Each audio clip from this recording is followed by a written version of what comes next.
Ladies and gentlemen, welcome back to the Stheticboys podcast.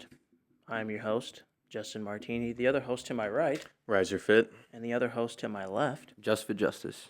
Ladies and gentlemen, we got a special guest tonight, Jack the Italian. Let's go, baby. That's cool. You guys have like the effects. That's sick. Yeah, Got to, baby. This is iCarly. Oh, this is a live audience. How was your Yeah, we're in the flight live in audience. from LA? We're in the We're in the studio. We're in Los Angeles. We want to thank you for flying out, getting to the studio on time. It's a pleasure to have you, bro. Appreciate you coming out. All the audience are here. They're going crazy. But this is going to be a whole podcast kind of putting you in the spotlight. Who is the Jack Italian? You want to go ahead and give your little introduction, say who you are? Wait, I have a question first. Yeah, what's up? Shit. So, you're Italian? Are you Yeah. actually Italian? Is Yeah, Jack yeah. Italian actually Italian? Yeah, my dad moved here from Italy at 33. Wow, what an age, So I too. start the dream. Are you full Italian or 50%? My mom's like a little bit Italian, but my dad met her here. Okay. She like the typical like she taught him English. They fell in love. Wow, that's beautiful. Had two idiot children, and now I'm here. That's beautiful, bro. That's Yeah, good but- shit. Have you been to Italy before? Yeah, I used to go every year till I was like Okay. 14, and then my grandma passed away, so we stopped going as much. But I think I'm going back this summer. I'm gonna take my brother. We still have our house there that my dad like owned ever since he was a kid. Gotcha. So, or since he was like a teenager when he bought it, and I'm gonna go back and stay there for a little bit. That's awesome, bro. Yeah, Italy's bro. beautiful. I went to Rome when I was like 12 years old or something. Yeah, And it was awesome. It was a fun experience. I'd spend like 2 months out of every year there. When I was younger, like we'd go for a month in the summer, and we'd go like all winter break. And then as I got older and like started playing more sports, we weren't really able to go as much. And then my grandma passed away, so we stopped. I was Gotcha. like was bringing my dad back there all the time. Yeah. No, those are great memories growing up, bro. It's Yeah. awesome. That is sick. beautiful over there. Fuck yeah. Yeah, dude, it's insane. Even the I'm culture, from, too, I bet. I'm from Venezia, which is like Venice. And it's all there's no cars, so you all go by boat or you walk. And the only way like in or out by car, I guess, is like over like one bridge. So everyone like we have a car there, but it's parked like at our friends' houses in the mountains. So they have to literally drive down to drop off. Is our Venice car where there. there's like rivers and you can like Yeah, it's all boat and canals, stuff? yeah. Yeah, canals. Damn. Yeah, that's there's sick. like That's so two. The dope. way it's shaped is like this. So there's like two hands. That's the way people Okay. look at it, and there's like a big S Of water? going through the middle. That's the Grand Canal. That's And sick. it's like this, and then there's a bunch of runoffs. So everything's like all interconnected. Damn. It's really Can you good. imagine city. instead of having like Venice. a car, you just have a boat? Dude, Some people go on the train, but SpongeBob. honestly, a lot of people just walk. Yeah. Yeah, Everything's just like everyone's built up, healthier so- over there because they're walking Oh, too, there's I like bet. no obese people. Like when Yeah. I go to Italy, like there's a couple of dads with like little dad bods from Yeah. like eating all the pasta and stuff. But not like all over. Like Nah, here. nobody's fat though. Like it's like because obesity is not a it's thing little over there, chunky, bro. a Yeah. little chunky for sure, but not like there's nobody's morbidly obese in Italy. Yeah. Unless you're like, or at least in Venice. Because they serve like small portions of stuff, and like the breakfasts are not like American breakfast where it's like a bunch of sausage and bacon, right? It's They just don't like really eat bread breakfast and like, that. yeah, It's they like a don't, right? small- It's not it's like like a small little, either like a pastry usually, yeah, or it's like like a piece something- of bread or little something. Or it's like sandwich coffee. I and a think. coffee. Yeah. Yeah, that's couple- what it is. A couple things. While I do a disclaimer, just so you guys know, this podcast is intended for a mature audience, so viewer discretion is advised. Justice, do you want to go ahead and make sure that cord is like? Yeah, I was about to. Anyways, Marco, here on the podcast, I got the first ever question: who the fuck is Jack the Who the Italian? fuck So, are you? But before we get into that, Bet. I do have a we- question for I have a you. question A little for you. Joey, you can take it brain away. We Easy ask question. every new guest that comes on the show. We need to know, and we ask the audience as well, so you guys can take your guesses as well. I need you to look at this statue, Marco. Go ahead and hand it over to him. Now, That's some Slender Man shit. Marco, you're gonna go look at this statue for quite some time, and then let us know, like, what are you seeing? Like, what in your brain? Like, What is kinda- going on there? Yeah, what's going on for you? And we all have different answers, and they're all totally, there's not an incorrect answer. It's art. It's art. It's your Art interpretation. can be anything you want it to be. What are you thinking over there, King? I heard you say analyze it. Slender Yeah, Man? take your time. Yeah, Because they're, dude, like, the skinny, First, yeah. The first thing I thought it was They're on the like cut. Slender Man, 3 Slendermans. or just like one, but like. Mm. I'm gonna be fully honest. Now they low key look like they're swimming. Like if you turn it this way, Right? Like if they're in the ocean with Shit. scuba diving or Swimming. something. Mm. but Also, like, I kind of wish I didn't see this because it's kind of like freaky looking. I would like go home and be like, "What the fuck is in my closet?" The Slender Man. Yeah, statue, bro. The swimming Slenderman.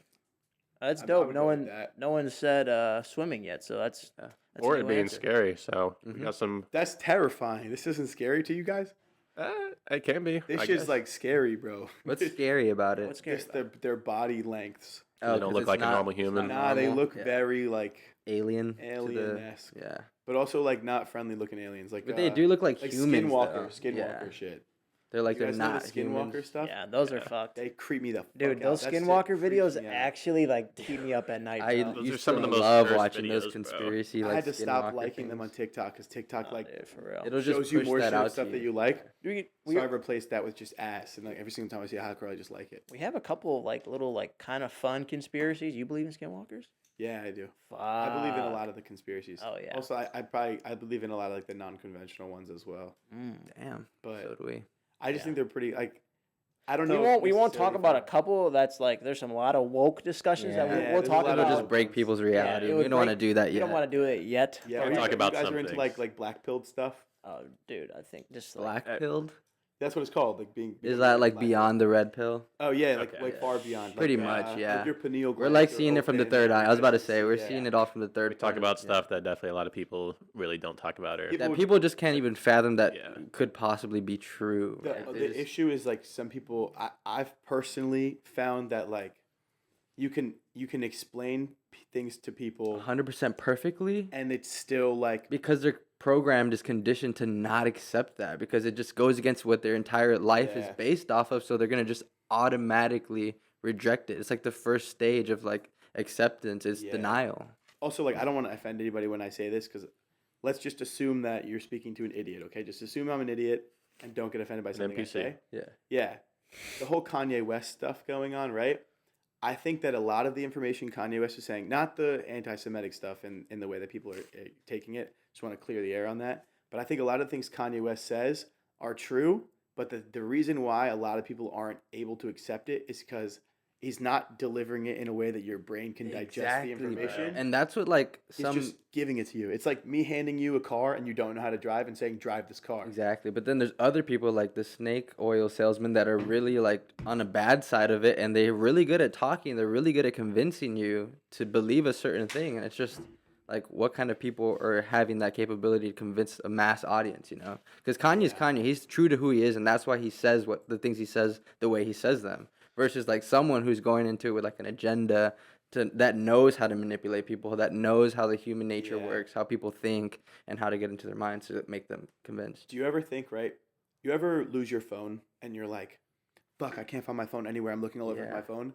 And it's legitimately on the table in front of you, Yeah. but you just completely overlook it. A lot of the times, the things that you don't want to believe are real are right in front of you. And the Yes, reason dude. why you're not able to see it right in front of is your because face. it's right in front of you and you're looking around in other places for the See, answers. And the that's- answer's the always answer is been there. literally here. Yeah, dude. That's really That's a really lot what of it the is. answers are going to be right between the lines. You just, Right in front of it's your going to be face. right in front of your face. Either you are going to be able to read between the lines, or like they're just going to be able to. But trick sometimes you. you can because you're seeing from your point of view only, and you kind of have to put yourself in someone else's like position or like a different perspective, and that's how you can get the best look out of what this is, you know. I feel like that contributes to a lot of things in life, not just like conspiracy theory things.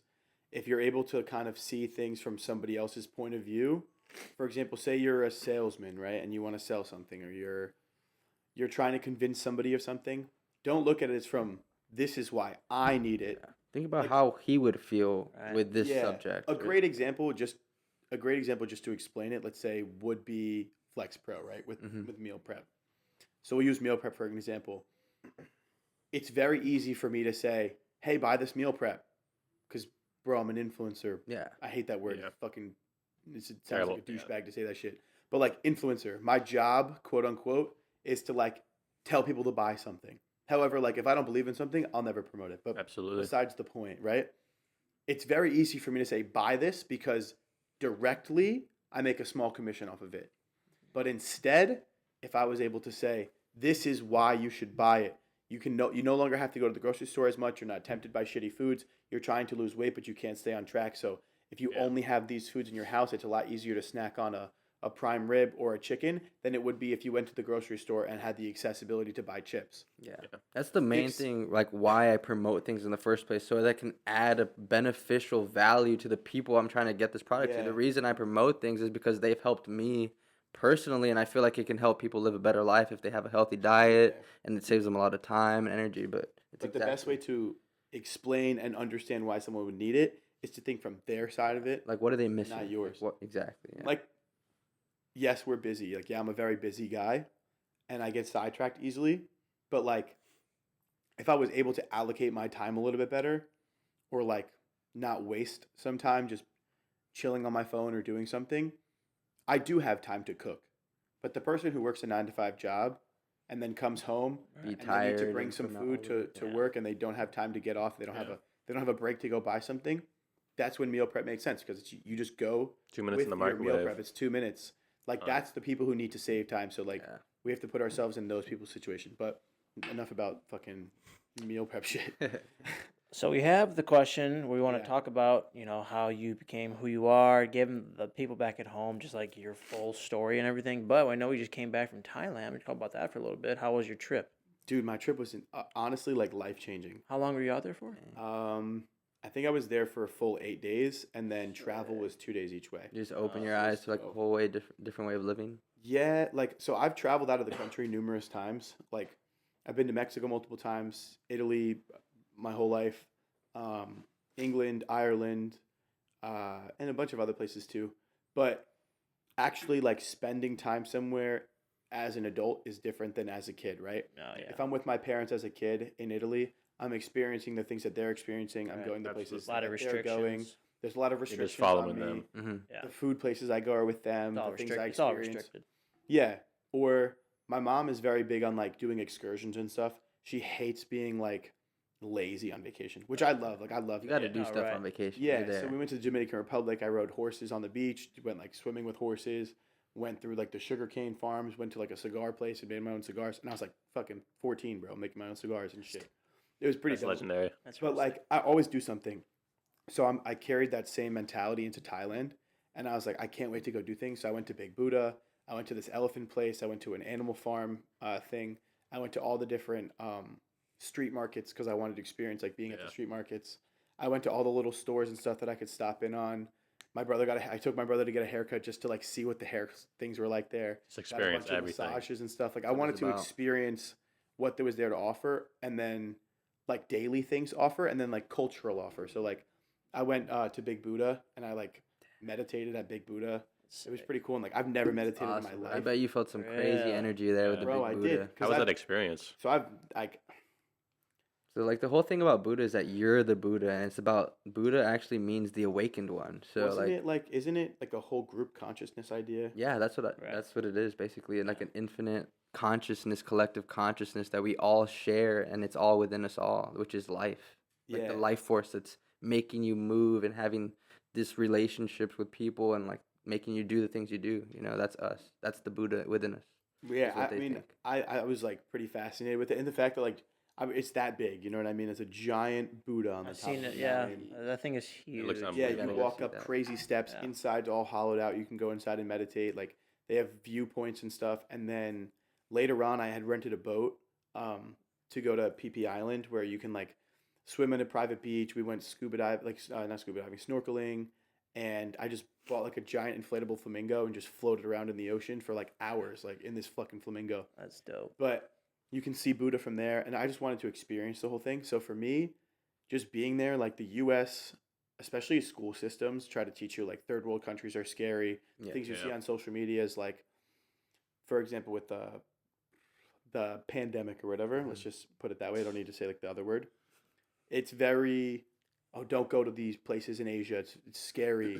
Right. Like, you can get sick. It's all the news that's just Yeah. programming us to think a certain way about the outside world. Yeah, and it's don't drink the truly not. water. Yeah. Don't eat out. Like if you go there, eat at a restaurant. Don't eat the market. Like Right. you're gonna get sick. You're gonna get disease. Like they eat dog. Like, bro, not everybody and their fucking mom is cutting up a dog and cooking it at the street market. Yeah. You're not gonna get sick from drinking all the water. Like they They have accessible bottled water. You can get there's 7-Eleven across the street from the market. Okay, Yeah. you I can feel go like get a there's bottle lot of of water. healthier people there too than like Yeah. in the U.S. There's not as much healthy The people food here quality's anymore. bad. Don't Yeah. eat the food. You're gonna get sick. like Some of the opposite. best food you will probably ever have in your entire life. Bro, I haven't craved fucking junk food since I went Exactly there. that. Awesome. Yeah. Awesome. Because I know my it. body's I know It just completely fixed you up reset. because that was your environment, and now you're set in that environment, and now your body craves that environment Bro, naturally. I dropped 20 pounds. Yeah. All I could do there was work out, have fun with my friends, go to the beach, experience the culture.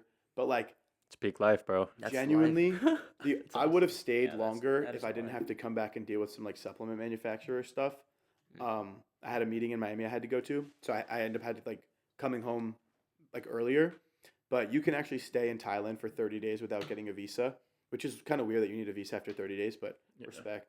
But I would definitely see myself going and spending a full 2 weeks and then going other places as well. Like go to Australia, it's only like a 6-hour flight from there. You're already there, so you might as well deal with the jet lag like Yeah. when you get there, and go a bunch of other places. I want to go to Bali. I want to go to I want to go other to Bali places. so bad. I want to Bali. live there for like a solid 2 months or something, and just like Bali live in a looks villa in beautiful. Bali, and I think that'd be amazing. I've See been the stuff like thinking J about it. Park post, bro. I messaged Beautiful. him. I Yeah. like his. I like Yeah, his. he's super dope. page Like a his lot. vibe. I His think content there he's- is sick. Yeah, I aspire to have the mental state to do things like that because I feel like I hold myself back with like self doubt a lot. Yeah. Where it's like, oh, if I don't live in Houston, I'm not gonna do well with like companies that I work for or work with. Like, it's gonna be impacted if I'm not here. Like, my content's gonna be impacted. Like, oh, I'm afraid people are gonna stop fucking with my videos if they get tired, or if I'm not doing only gym content, I feel like I'm gonna lose like momentum I have and things like that. So I definitely do like doubt myself sometimes, and it does definitely hold me back from like life experiences sometimes. And I could definitely see myself like when my lease ends in May, putting my shit in a storage unit for like 3 months and going to Miami for 3-4 weeks, going to Bali and Indonesia, other places in Indonesia, Australia, Thailand. The only issue is it's completely flipped on the other side of the world. So it's like the seasons are completely different. So like right now is their winter or is their summertime, and then if I were to go when I want to go, it would be like their rainy season. Mhm. So you could literally not get a single day of nice sunshine for 2-3 months, which is like kind of ass. So I'd have to line it up better. But I could for sure see myself living out of the U.S. for like 6 months to a year and rotating through different places, and then just Yeah. having a hub to come back to. Yeah, like And then Houston leave again. hub or something. It'd be a lot of fun, Yeah. bro. You'd get to experience a lot of dope stuff. I say you do it, bro. If you Yeah, can. never. I would say like personally, go into anything truly with like your full faith over fears. Don't even bring up any like negatives. Instead, just tell yourself all the positives that like can come out of it. Like if you were to actually leave the U.S., bro, like that is content up the walls. That's content Yeah. all Like the day. best dude. Like content you travel can make. I'm I'm content. so People would blocked fuck Like- with that, bro. Yeah, like but my you- Instagram is so fucked right now Un- because of community guideline violations. that, Instagram's so like, trash, bro. It's not worth it for me to leave or to get all that content until middle of March when I Right. can actually hit explore page again. I've been banned for 1 full year already because I posted an Instagram story of me with a paintball gun. 1 full year, I have a community guideline violation that expires Oh shit. next month. I'm so excited. Oh, I you haven't been able to get more than 2,000 views from the explore page, like more than 2,000, which is like 2,000 is like amazing. Like usually Yeah. it's like 10 from explore, Yeah. 15 from explore, in over like almost a year, which fucking sucks because it's like Instagram, what the fuck are you What are you doing? doing? I wish I had a representative that Like, I could talk to because it's like IG. that's the thing with dude, Instagram, IG is bro. like the only people that run Instagram are straight fucking bots. They're robots, They're bro. Like robots. whenever I got my account banned, I try to contact anyone at Instagram, any kind of human being that was alive and same. conscious, and it was just sending me to a robot and sending me these emails, and that was it. And I couldn't get out of yeah, it. and then you And verify I just said, your "Fuck that! I'm account, gonna and it make says- a new account to start over." That is a It's- tough yeah. part, bro, about like Yeah. social media because just social It's media is scary whack that it with can go away. banning, community guidelines, like everything. Like your career can kind of be not wiped completely, but it can be Yeah. damaged. especially if you don't conform to social norms, Yeah, body it's, positivity. it's hard to Exactly, bro. Just speak like your social truth and like what media. you want to say Yeah. without being like attacked by just Instagram or whatever. Because It's all platforms though, like Yeah. legitimately all platforms. except I will say Snapchat's pretty good, bro. Bro, Snapchat's Snapchat cheat is where code. it's at. I It's want to king. grind Snapchat, Yeah. but the problem is like it's so hard to grow on Snap. They make it impossible to grow. Yeah, it is hard And to grow. if you're able to get a representative at Snapchat, I think you need like 50K. Mm-hmm. It's like 50,000 views on a story gets you verified. Yeah. But once you're verified, they like push your shit out to the whole world. You skyrocket, And you bro. skyrocket, Your life so- will change forever. Yeah, and like, bro, I love Snapchat. I neglected it for so long, It's but I a cheat realized code, like, bro. I can say whatever I You can want post though. whatever I Bro, daily kids stuff. I can love that ping. shit, bro. I I can stick a post. needle in my ass on Yeah. Snapchat. I've stuck needles in my biceps and shit for IGF-1. Did I knock something over? You did knock over Sasuke. If you yeah, want to go he's ahead and dead. pick him up, he is a vital Funko Pop to the collection. Sheesh. Sheesh. But no, I pinned IGF-1 into my bicep like on Snapchat, and they don't care. Like Yeah, I can bro. literally say anything on Snapchat. You can I go do on anything on rants. I talk about everything I can't say on TikTok, everything I can't say on YouTube, Exactly, bro. or post on Instagram, post on Snapchat. You can do anything. That's why I always plug my Snapchat like on everything. I'm just like, yo, I'm add my trying. Snapchat so I can talk about and say the things that Literally, I bro. know I can't say on other platforms. Otherwise, Yeah. I'll be fucked. Also, I'm super close to 10K, and I think at 10K you unlock the feature to do Q&As on Snap. Oh, Yeah. dope. So like that's even better. Like I like to engage with my audience a lot. Like Yeah. I owe, bro. Everyone who watches my shit, I owe everything. Absolutely, Was there bro. like moaning? That don't was know like what a was it. car probably or something. Oh. Yeah. But anything. Yeah, there was moaning Yeah. in the studio.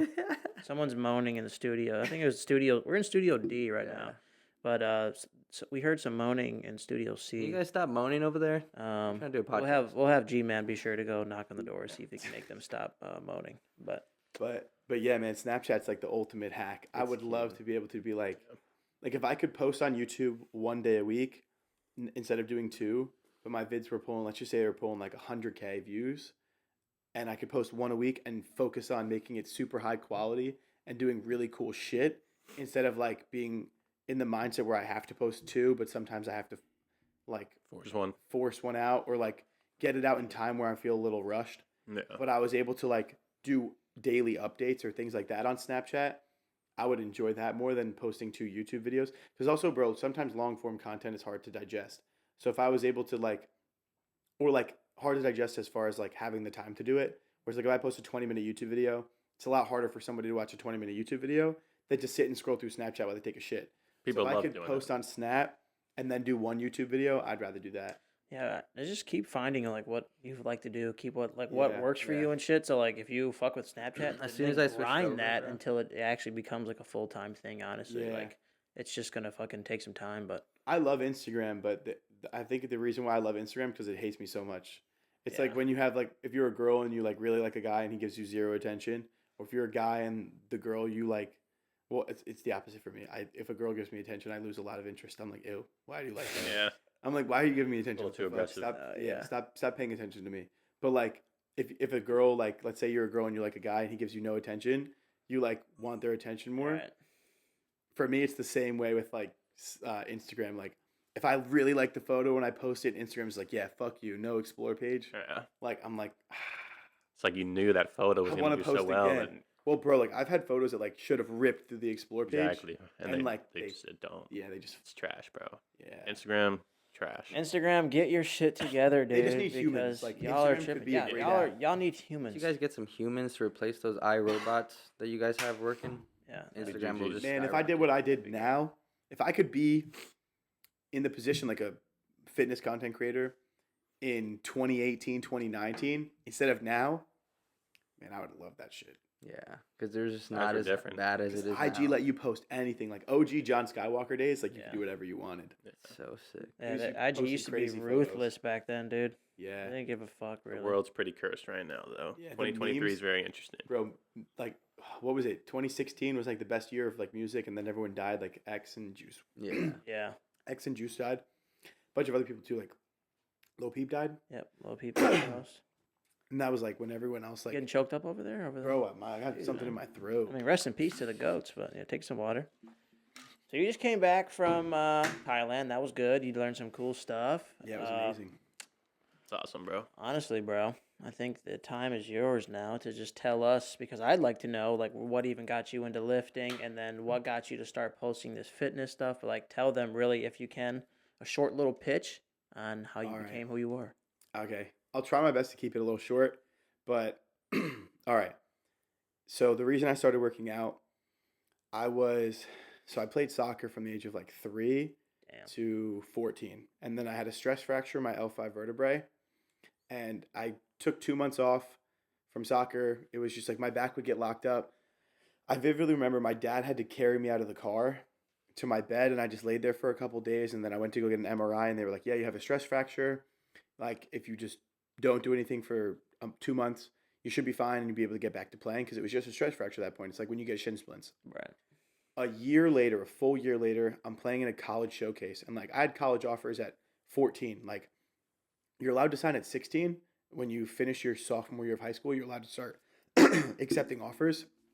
Damn, so you were like nice with it at soccer. Yeah, Yeah, you were fucking. What, we got Yeah. a little Messi here on our hands. Jesus, hold on. No, I hate Messi, bro. Who? Cristiano Oh, yeah. Ronaldo is 10 times better than Messi. Oh, we we got a little mini Ronaldo. on our hands. Let's go. Okay. Oh yeah, I'll take You Ronaldo have a jacked Ronaldo. because Ronaldo's attractive, bro. Messi's like a little rat. But besides the point,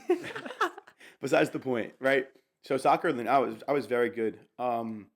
My brother, like we played in the same team, like the same like club or academy, but his team was actually the number 2 ranked team in the entire country at one point, and I played in multiple like international tournaments. So like I was good, and then I turned 15. I was playing in a international college showcase tournament, and it was in the IMG Academy in Florida. I went in for a slide tackle. Dang. Someone else went in, and I won the ball, and they came in with their like the bottom stud. We're playing on soft ground, so we have like hybrid cleats where there's like plastic studs and metal studs, and his like cleat hit me in the L5 vertebrae, the exact one that I had a stress fracture in that had healed. My L5 vertebrae snapped in half like this, like it has 2 wings that look like they're kind of shaped like this. This one snapped and pushed to the side. So my vertebrae was fucked. And I get taken off the field. My back instantly locks up. And then for the next 3 months, I couldn't walk. Like I could walk, but like it was excruciatingly painful. And I couldn't do anything. So for 3 full months, I was bedridden in the summer. This is when you were 15. When I was 15. Holy so shit. Was this against IMG Academy? No. Okay. So It was just- IMG Academy hosted international tournaments and like college showcase. One was called the Iber Cup that I played in, and the other one was called Super Y National League, and there was another one that I played in there as well. If anyone ever like wants to fact check me, you can look it up. And so I couldn't walk for 3 months. I got slide tackled in the back, vertebrae snapped. 3 months, no walking. Like the farthest I would walk was I would get out of bed. It'd take me 30 minutes to have the strength or like the energy to like get up. I would hobble my way to the bathroom, which was maybe 12 steps away from my bed. And I had to sit on the toilet for like an hour to an hour and a half before I was able to get back up and go back. Because it was terrible. Like my body was like going through a lot. And mentally, like it was 10 times worse. When I played soccer, I stopped playing, I was probably 5'7", 125, 128 pounds.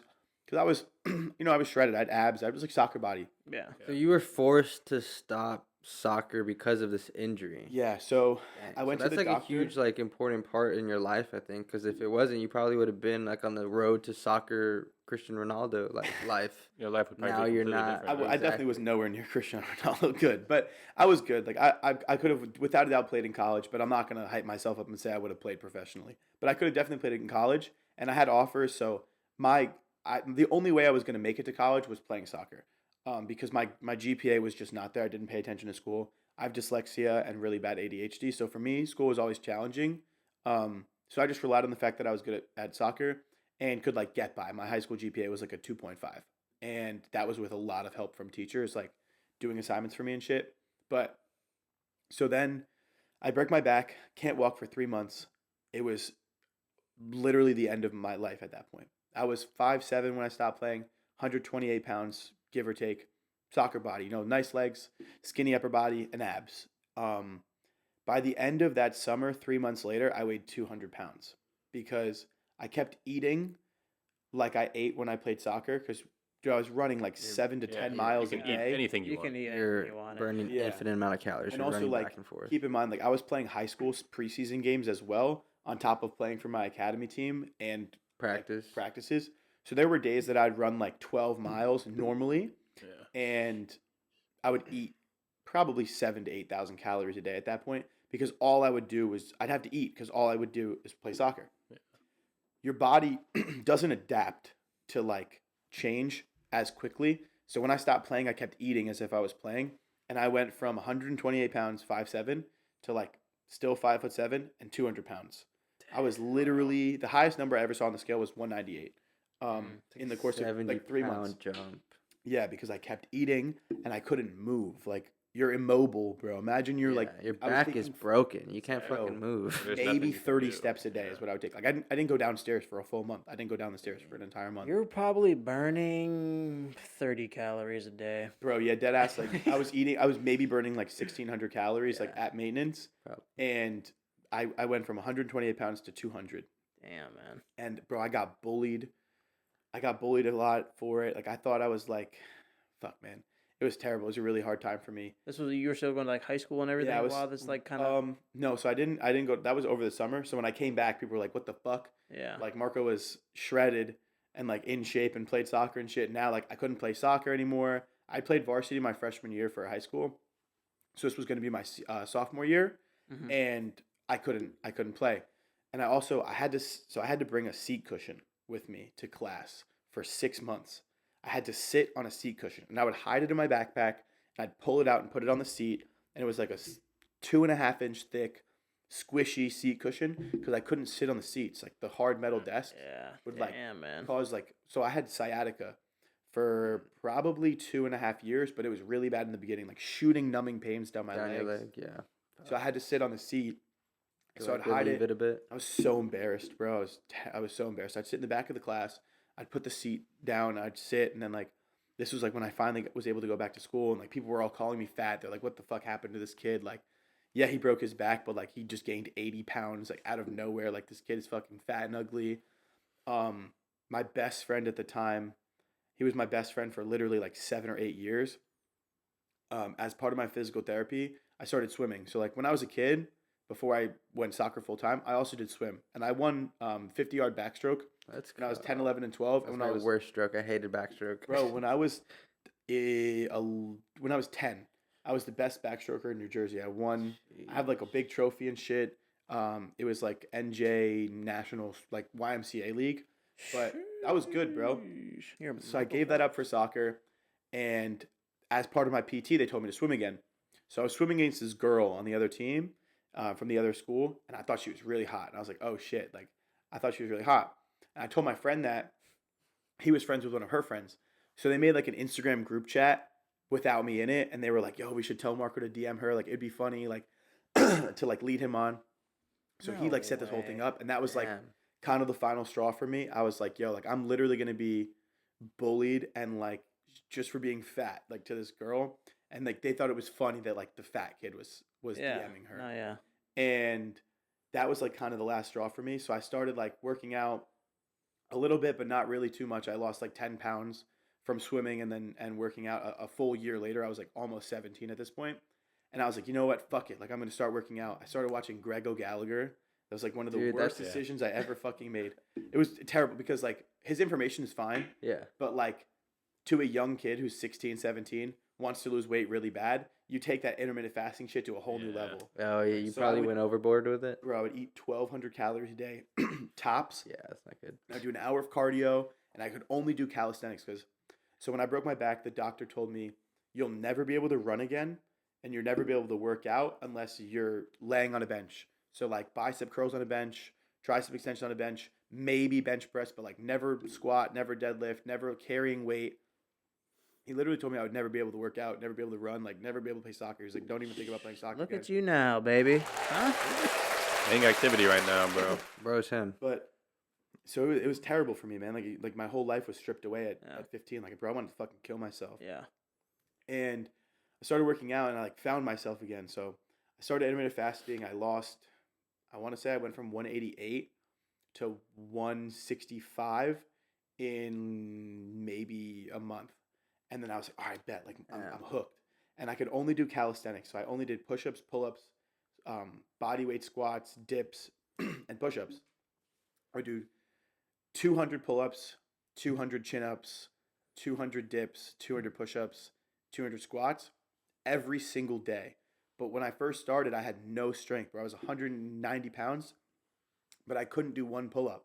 So I would literally like jump and lower myself down. I jump and lower myself It's a good down starting for point. 3 reps, and then I would wait 30 seconds to do it again. So I was spending hours in the gym just trying to like get a basis. And by the end of that month, I was able to do like 7 pull-ups at a time. Damn. Which for me was a huge improvement. Yeah, that's massive. So then for a year and a half, I spent only doing calisthenics. And now it's my senior year. I look pretty good. I have like transformation photos and shit. That calisthenics got me pretty fucking far. And then I finally started working out with weights. And I just did weights for however long. And then college rolls around. And I realized like I would watch Callum a lot. Like Callum was a huge inspiration for me. I love Callum. I was looking at the other day because he posted something about his dog, another dog, bro, being sick. And like Callum's gone through a lot with his pets. So I DM'd him. I was like, he was asking for money, like donations or whatever. I was like, hey, I want to offer you a brand deal so that I'm able to like help you get some money and like we both benefit, but like I can pay that bill for you with this brand deal. He ended up not answering me. I don't know if Callum ever checks his DMs. But the funny thing was I sent him a DM in 2018 when he tore his quad, and it was my leg, my patellar tendon, because I tore I tore a ligament in my knee, or a tendon in my knee my senior year. And it was like a long ass message about like how much he has encouraged me. And he's one of the main reasons why I started working out was like a picture of my fucking leg and like me and like the like crutches and shit. And I was like telling him that he could recover from his quad. And like, it was just cool to see like full circle moment. Like I'm doing similar things to him now. So it was cool. But I watched a lot of Callum. I watched some Christian Guzman a lot. I watched Shawley through Christian. I watched a lot of like informational stuff like Jeff Nippard. Who else? Jeff Nippard's Athlean-X. I would watch Coach Greg. Greg Doucette? Yeah. No, I didn't know about him back then. Okay. But this was like 2016, 2017, Okay, yeah, that's very early 2018. then, I'd watch these people. And then there was a bunch of other people like sprinkled in there. Dom Mazzetti was like a huge one for me. I fucking love. I know Mike personally now. Yeah. Like I know Mike personally now. It was really cool for me to meet him because like he was a huge reason why I started working out. It was like where I got a lot of my persona from was Dom, and his videos. Those were like the highlight of when I was a kid watching those. But so pretty much I did weights and stuff moving forward from there. But I played soccer again. Actually, my senior year of high school, played soccer again. I think I scored like 27 goals in 18 games. I think. Don't quote me on that because I'm not positive, but I know in the first 3 games, Fucking Ronaldo. in my first 3 games, I scored 8 goals like total for over the first 3 games, and then I tore a ligament, my patellar tendon. That's That was soccer's kind of still- like, fuck, like I'm injured again. So then college rolls around after I recover from my knee injury, my back injury, and I'm like, you know what? I want to start making content. And I'd been posting on a fitness Instagram page since 2017 or late 2017 is when I started posting. It's called Marco Shreds. It's gone now. It's changed to the Jacked Italian, like my Finsta. But the reason why I wanted to post, I was like, other people can benefit from the things that I've learned. Like, I know there's people in the same position as me. Like maybe I can help them. Maybe I can help them get in shape. So I started posting on my fitness Instagram, Marco Shreds.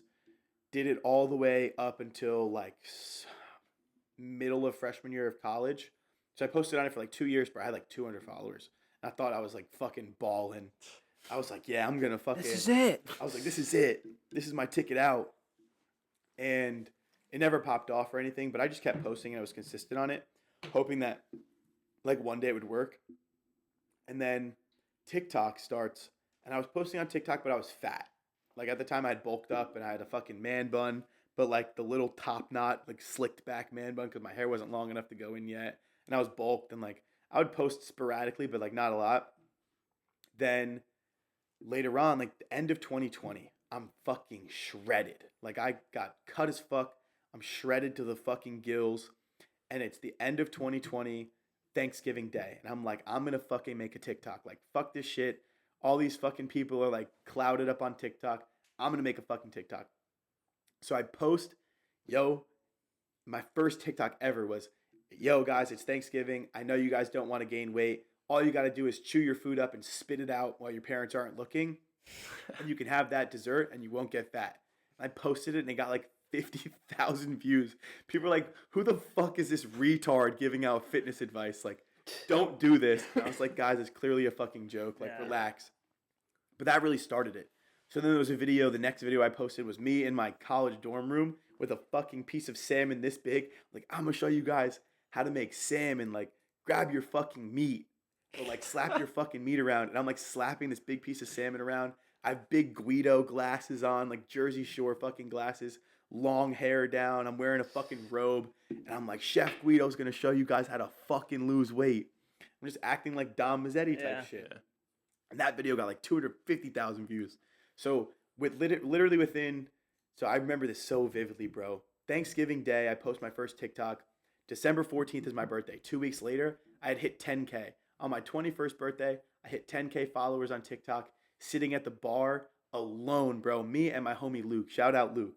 He was the only one who stayed back at school while everyone else went home, so I could have a 21st birthday. But then he got too fucked up, and I ended up being drunk like DD for him when he was supposed to drive me on my birthday. But I forgive him for it. But it's 10K. I hit 10K on my birthday, my 21st birthday. That's sick. By the end of the month, I had 45K. Like by the end of December, I'm like, yo, 2022 or 2021 is going to come different. Like, I'm fucking ready. Like, I'm excited to post. I was posting every fucking day. And it got to a point where, like, mid-February, bro, I had, like, 650K. Any video I posted Yeah, was, I remember, like, in not COVID, like, during when you first started to upload, all your, like, your weight loss, all your, like, your meals and everything you were making and shit. And I was just like, damn, bro. I've been following you for a minute on TikTok, and I was like, damn, this guy's like, I know this. Like, I knew your personality was like different, and I'm like, bro, this guy's probably gonna go to the moon here very, very soon. And then you just started catching wildfire, and I was like, oh yeah, dude, for sure. it was literally like a 2-month period between like all of January and all of February that I couldn't get less than like 300,000 views. Yeah. And 300K back then is like a couple mil now. Yeah. And like multiple videos a week were just ripping through millions of views. Like, and then I made the fucking fat shaming video, bro. And it wasn't even a fat shaming video. I was encouraging people who were overweight. I remember that too. I remember this video, dude. I remember you this getting happening. actually so much shit for Bro, it, dude. I People are so posted that sensitive, video, bro. and in 12 hours, it had 5 million views. Yeah.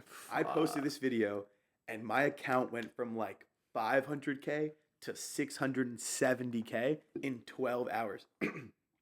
So I posted this fat shaming video. It wasn't a fat shaming video. It was just an encouraging message to people who are overweight and are actually getting active.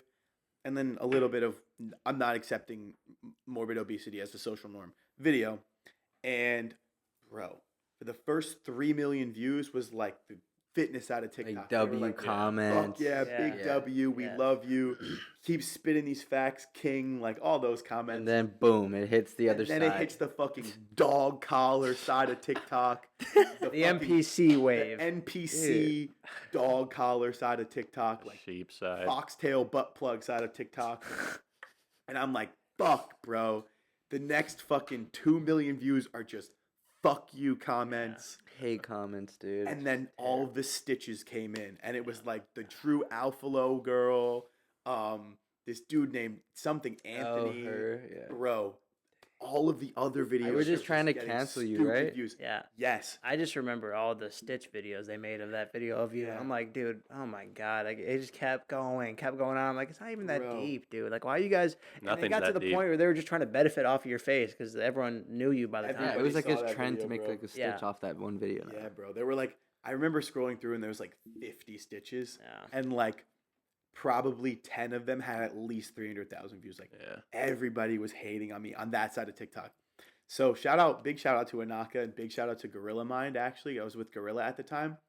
Bro, I get a message and they go, it was Anaka. And they go, we've received over 1,000 emails about a video you made. We saw the video. We don't think it's that bad and we're not mad at you. Cause I called Shawley like apologizing.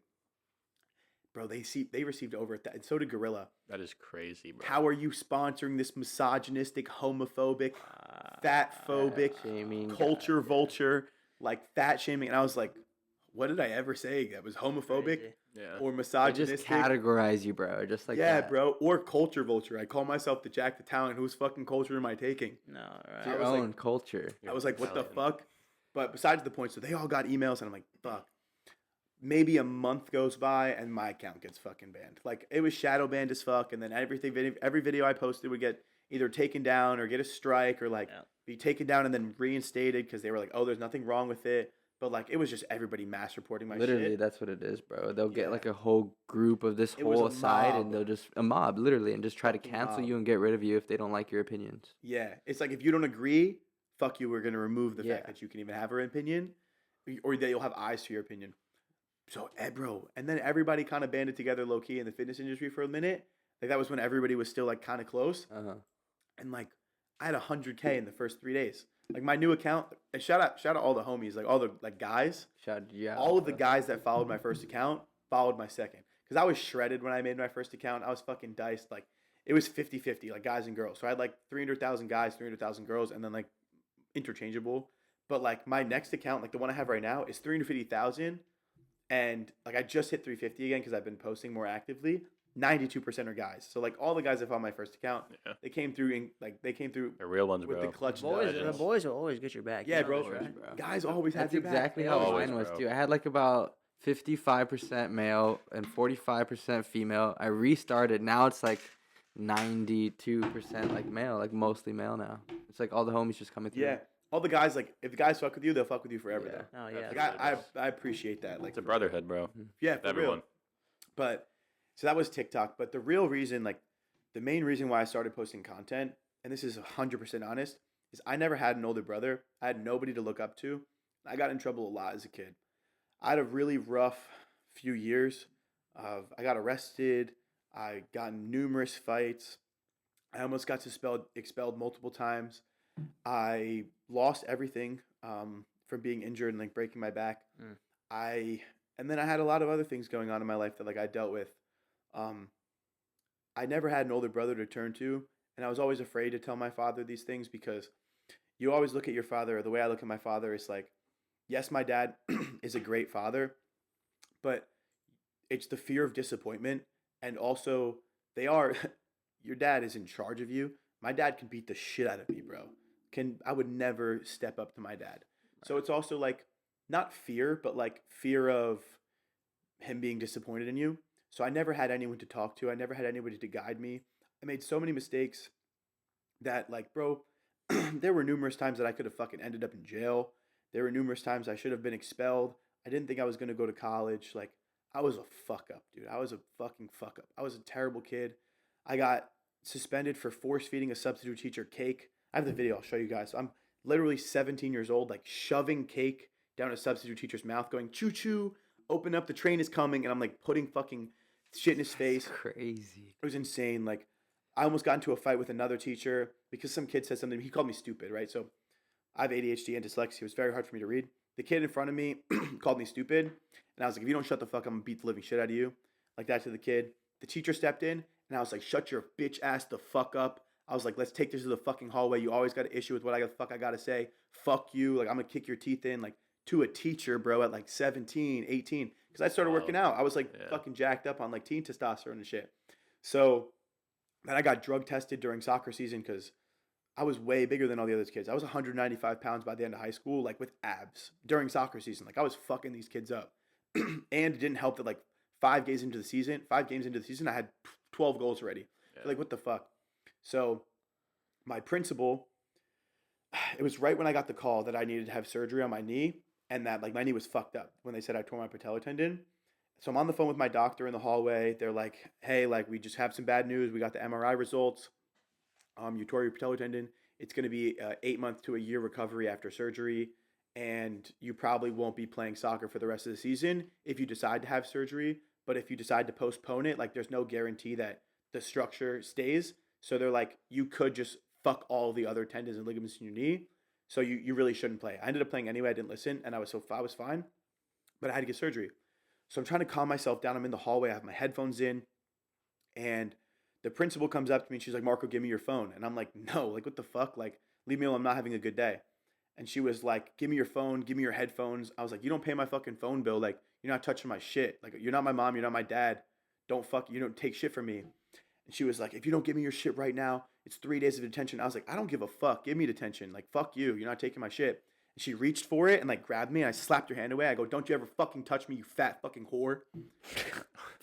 Yeah, it was filter, bad. bro. I was bad. I still have no filter. Damn. And I punched my locker, and I just start beating the fucking shit out of my locker that was right next to the athletic director's office. So I'm punching the fuck in my locker. He comes out. He's like, "What's the combo? What's the combo?" He's trying to help me, thinking I'm having a fucking panic attack, not being able to get in. This fucking bitch, bro, comes out of the art room. This another student, and she runs back into the class. They go, "Marco's locker's getting searched for steroids. Marco's locker getting searched for steroids."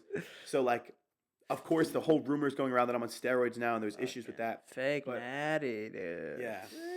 But I was a bad kid. Like, I got in trouble a lot, and I made a lot of mistakes. I used to fucking shoplift. I was a bad kid. I didn't have a lot of money growing up at all. So, like, I wanted the nice underwear, so I'd steal Calvin Klein underwear. I wanted the nice speakers, so I wanted to steal speakers from, like, Nordstrom's and headphones. And Ross and Marshalls. I would go steal clothes from, like, PacSun and shit so I could, like, fit in at school and wear the nice clothes because I didn't want to ask my parents for money because I didn't want them to spend their money on me. And there were a couple, like one time I stole a flare gun and a hatchet from Walmart, and we like fired it off behind like the industrial area in my town, and like the cops came, but like we had already made it out. But like I'm just firing off a flare gun at I'm a fucking idiot. And then I got arrested for weed, and my dad did not speak to me for 3 months. So like I went through a lot of shit, made a lot of mistakes. So the reason I started making content was like me not having an older brother. I wanted to be the older brother that kids could learn from and people could look up to. That's Where it's dope. like I was completely lost. I had no way of like I can give you information, but if it's too high of an intelligence level for you to comprehend at that time, you get lost. There's so much information on the internet, and it gets fucking hard to decipher between what's good, what's not, what you can actually understand, and what's too advanced for you to really understand. So when I first started making videos, it was very like, if you're a fucking idiot, I'm gonna make the video for the idiot because like this is how you lose weight, cooking food. This is what a calorie is, what a macro is, You how to simplified it. how to design a meal plan, all those things. I made that shit simple as fuck, and it helped. It blew up in the beginning, but I made content because I wanted to be the older brother that I never had for a bunch of kids, and I really do feel like that's a huge aspect to my success now. Is like I'm still the same fucking idiot I was 2 years ago, making videos in my dorm room, like in my apartment at college. Like, I have not changed, and I don't think I ever will, just because I think that you change when the fun ends, and I don't want to grow up and have the fun end. Like I make the videos I make because they're enjoyable for me, and I feel like I can benefit people who were in the same situation as me or like didn't have the older brother to benefit from. So I'm getting a little choked up. Not gonna lie. No, yeah, it's I'm sure that's like what thing we can all relate to is like it feels good knowing that like we have a great influence on so many kids and they can actually look up to us like as if we were their older brother or like like a good mentor for a lot of these kids. And at the end of the day, like it's something that even it goes over my head sometimes where I'm like, wow, we really do have like this big impact on these people's lives because some of this shit that people that we say.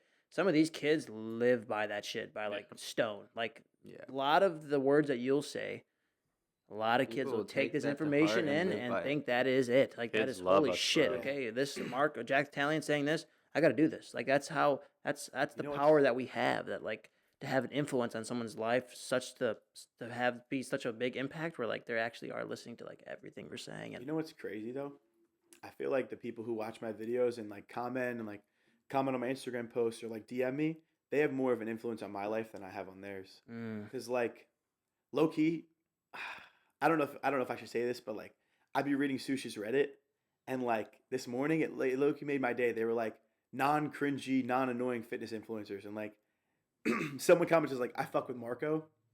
And the comment like before I even saw it was the first comment. It was asked like by the time I saw it, it was like asked 1 hour ago, and like 47 minutes ago someone had answered. So it was like within 10 minutes of them uploading it, they were like I fuck with Marco, and right now it has like 20 or 30 upvotes, and I'm like. It genuinely makes me feel better knowing that people fuck with the content, and it encourages me to keep going. It encourages me to like chase new levels.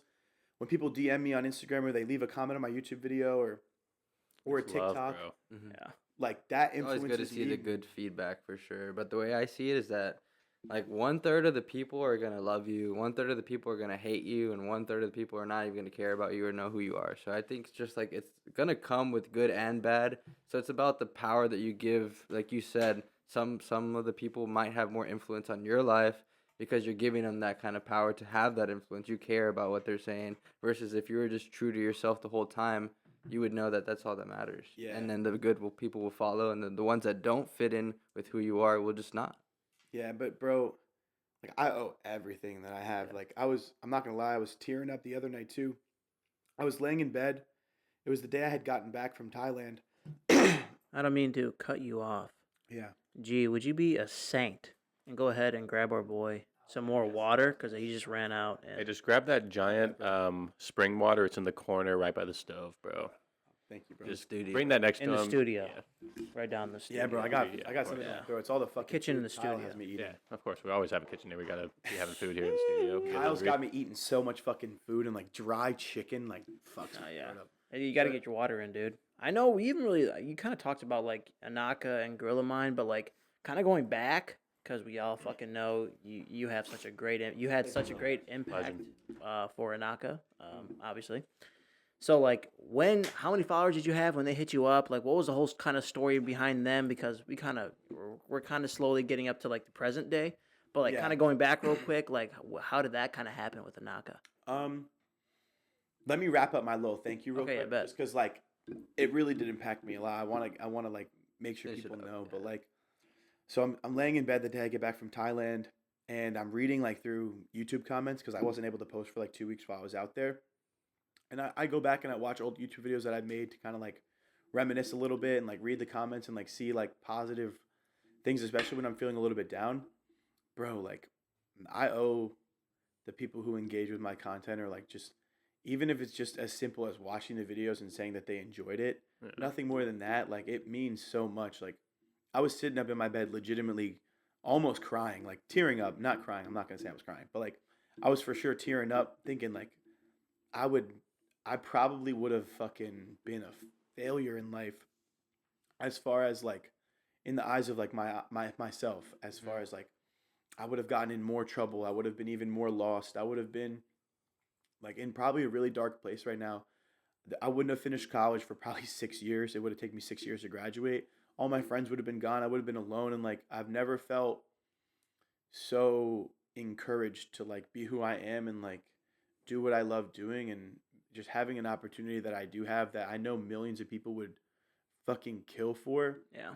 drives me every day. Like I've been waking up throughout this prep and like being excited to like show people like what I can do. I'm creating a fitness challenge so that people can cut alongside me and like they can like diet for the last 6 weeks of my prep with me and like go through that with me and like be engaged. Like I can do lives and I can do like motivational things for them. I can do giveaways. Like I always try to do giveaways too because like bro, I owe everything that I have to these people. And like it's like when I do meetups and stuff, like the Anaka pop-up shop or like the CBUM event that they had at Alpha Land, being able to put faces to comments Yeah. is like the best feeling in the world. Like when I was in Miami, I took over 3,000 photos. It felt like in one day, I got to meet 3,000 people. And the fact that like 3,000 people were willing to show up to that event, even just to say what's up. And like, I have an issue. It's not an issue. I think it's a great thing. But like, I have an issue of not being able to cut conversations short. So I was talking to everyone for minutes. Yeah. Yeah. And they were like, the management was like, yo, we got to move on. Like, we got to get everybody in. And I was like, yeah, but like, I'm mid convo. Like, I can't right now. Like, Oh, yeah, I'm right. Those here and out. conversations mean the absolute world to them. Like even yeah. just talking to them more than just saying like, "Hey, and what's up?" Like they're gonna remember that conversation forever, bro. Bro, it literally, Forever. it means like just as much as it might mean to them Yeah. to get to talk to me being able to talk to them is even more important because it's like everything I'm doing is worth it. Like all the times that I doubt myself or all the times that I feel like, fuck, man, I'm done making videos. Like this one did shit. Like people don't fuck with me or like things like that. Cause these are all real thoughts. Like Right. those conversations like completely changed my life. And like knowing that 16-year-old me or 15-year-old me laying in bed with a fucking broken back, wanting to fucking kill himself was able to become who I am now. Like, I want those kids to know, like, wherever fucking shitty situation you're in right now, no matter how you might be feeling or how down you are, like, there's always a way out and there's always, like, something to do to improve your life and improve the position that you're in. And I just want to spread. I used to be a lot more of, like, a dickhead where it's like, oh, I'm going to be a fucking douchebag. And now it's like, I want to add as much value as I can through humor or through whatever, but add as much value as I can. But what were you asking about Anaka? I was gonna say, well, first of all, I mean, Yeah. You're a real one, bro. For real. yeah, Marco, I've really been enjoying the content lately. How you've been, we can tell you for a fact I can see a difference, really, like how you've been kind of approaching bro. content lately and really keeping it like informative and keeping it professional, but still throwing in your little like niches and your humor in it. So like you're doing a great fucking job, bro. Yeah, Truly, you're killing it, bro. And going back, like how did this whole thing? Because we all know you had such a huge impact with the Anaka and shit. So like, tell us Yeah. that, dude. Like, what did they? How they? Where were you? Like, how many TikTok followers you have when they hit you up? And then how was like that first photo shoot? Like, how was kind of just everything with them? So it's crazy because like I low key, you know Spencer from Criminal Minds. I'm that motherfucker for real. Like that's my blood brother. Like not really, but like for real. He like that eidetic like memory, like the photographic memory. Yeah. I be having that shit sometimes. Like I know the exact fucking day that I posted these videos. January 16th, 2021. I hit 100K on TikTok, and I posted a video that same day, and it was like the only gym clothing brands I'd ever wear because everyone was sponsored by some fucking any company Right. at that time. And I'm like, these are the only fucking companies you'll ever catch me dead in. Like, I will not add another one to the fucking list. Like, all the other shits is corny as fuck. And it was Dom Mazzetti's clothing, like his fucking bro science merch, like Miami, Donald Pump, like shit like that. Bro, those were goated clothes, bro. Bro, those were fucking like the Arkansas one is like, or Arizona State had one. Like, there were just all colleges had some funny ass sayings on it. There was that, Anaka, Dark Sport, because I fucked with their vibe. Dark Sports. Dark dope. Sport's so And cool. one other company, I forget who it was, but I know there was another company. There's 4 companies on the list, and it wasn't any of the ones that are popping. It was literally just Anaka was not popping at the time. They had like 18K on Instagram, and then there was Dark Sport, which only signs IFBB pros, Yeah. and Dom Mazzetti. So I post that TikTok and it fucking blows up. I'm like making fun of the Anaka model for wearing shorts in the snow. I'm like, what the fuck is this dude wearing? Like, yeah, these shorts are dope, but you're in the fucking snow. Are you retarded? I'm dropping like hard R's, like retard, on TikTok, and like nobody was doing it at the time. Like everyone was, everyone was like censoring themselves. So I followed Charlie on Instagram since 2015 or 2016. It literally says like, you followed this account since 2016. Yeah. And it says mentioned you in their story. And I'm like, what the fuck? I'm like, what? Yeah. So I click like the thing, like I click my Instagram notification. It's like Shali Coker has followed you. And I'm like, oh, No fuck. way. And then this is like maybe a day or two later after I posted the video. I'm sitting in entrepreneurship class, which, fun fact, was one of the only classes I ever passed in college, was all of my entrepreneurship classes and my philosophy class. I failed college algebra twice, failed computer typing and Microsoft Word. I failed that. I failed English twice. It was bad. And micro and macroeconomics, I actually got an A in as well. So I'm sitting there in class and I see Shawley follows me. I'm like, holy shit. And I click his story because like the story thing's in the top corner. And it's like my TikTok. And he's like, this is the funniest fucking video I've ever seen. And I was like, no fucking way. So I slide up on the story and I'm like, yo, bro, like, that's crazy. I'm for real on your story right now. And he goes, bro, that was the funniest video I've ever seen. Like, let me send you some clothes. It's like, nah, bro, it's okay. Like, you don't have to send me anything. I didn't know how sponsorships worked. I thought I always had, I didn't know companies gave out free clothes. Right. I had no idea what the fuck was going on. He's like, no, I want to send you some clothes. I was like, no, bro, don't spend your money on me. Like, I didn't know these companies like need to do this. Yeah. And I was like, nah, dude, like, keep the clothes. Like, thank you though. And he was like, no, I really want to send it to you. Like, what's your size? So I was like, oh, like, send me large shorts and large shirts. I think it was like 185 pounds at the time. Shredded as fuck. He sends me the TikTok, and I make a try-on haul to Juice WRLD's, to a Juice WRLD song, and I post it, and the video gets like 200,000 views, and the shorts on the website sold out completely. Every single pair of shorts they had on the website was gone, on top of a bunch of shirts. I get a text from Sean. He goes, did you post that video? And I go, yeah, like, here it is. I sent it to him. He goes, bro, every single pair of shorts on the website sold out. Like, do you want a code? And I was like, a code? What's a code? I had no idea. Like, I didn't follow anybody that had a code. Like, use my code at checkout. Like, I didn't know there was a fucking thing. Like, I had no idea what the fuck fitness industry shit was. He goes, yeah, man, like, every single time you make a sale, you'll get, like, a little bit of commission. And I'm like, all right, bet. Like, I'll give it a shot. They send me another care package. The drop comes around. I'm in Arizona visiting my girlfriend at the time, and I just post a TikTok. Like I don't have the clothes for the drop, and I posted on like a green screen video, and again, bro, every single pair of shorts sells out. Anaka sold out. I sold out. Half the fucking website had my code on it. Like 50% of orders like said code Italian. And Same, Shawley's bro. like, "Hey, bro, you doing anything in a couple weeks? Like, we'd love to fly you out to Houston." And I'm like, "What the fuck?" And keep in mind, shout out Big Baller Ant, bro.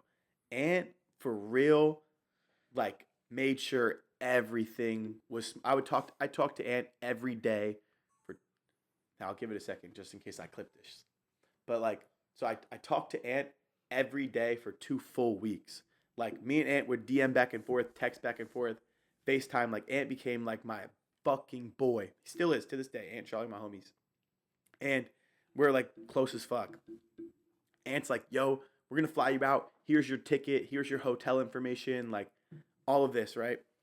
So they fly me out. I had no idea this shit was possible. I was like, "What the fuck?" Like I used to watch Charlie's YouTube videos and like fangirl over this dude. Like Now you're I'm- just experiencing I'm- it like full force. and then he picks me up from the fucking airport and he's like, "Hey man, you ever thought about dropping out of school?" And I was like, "Yeah, all the time." Because I was reselling shoes at the time. I made a lot of money in college reselling shoes, like as like my own I know entrepreneurial you were business. side hustle? sneakerhead. I think Yeah. you still do that today, right? I do it little for bit. fun every once in a while, but it's pretty hard to keep up with the amount of traveling that I do. But like, I made a fuckload doing that shit, and I try to like talk about it openly and like show people how to do it. So I make videos on how to resell shoes.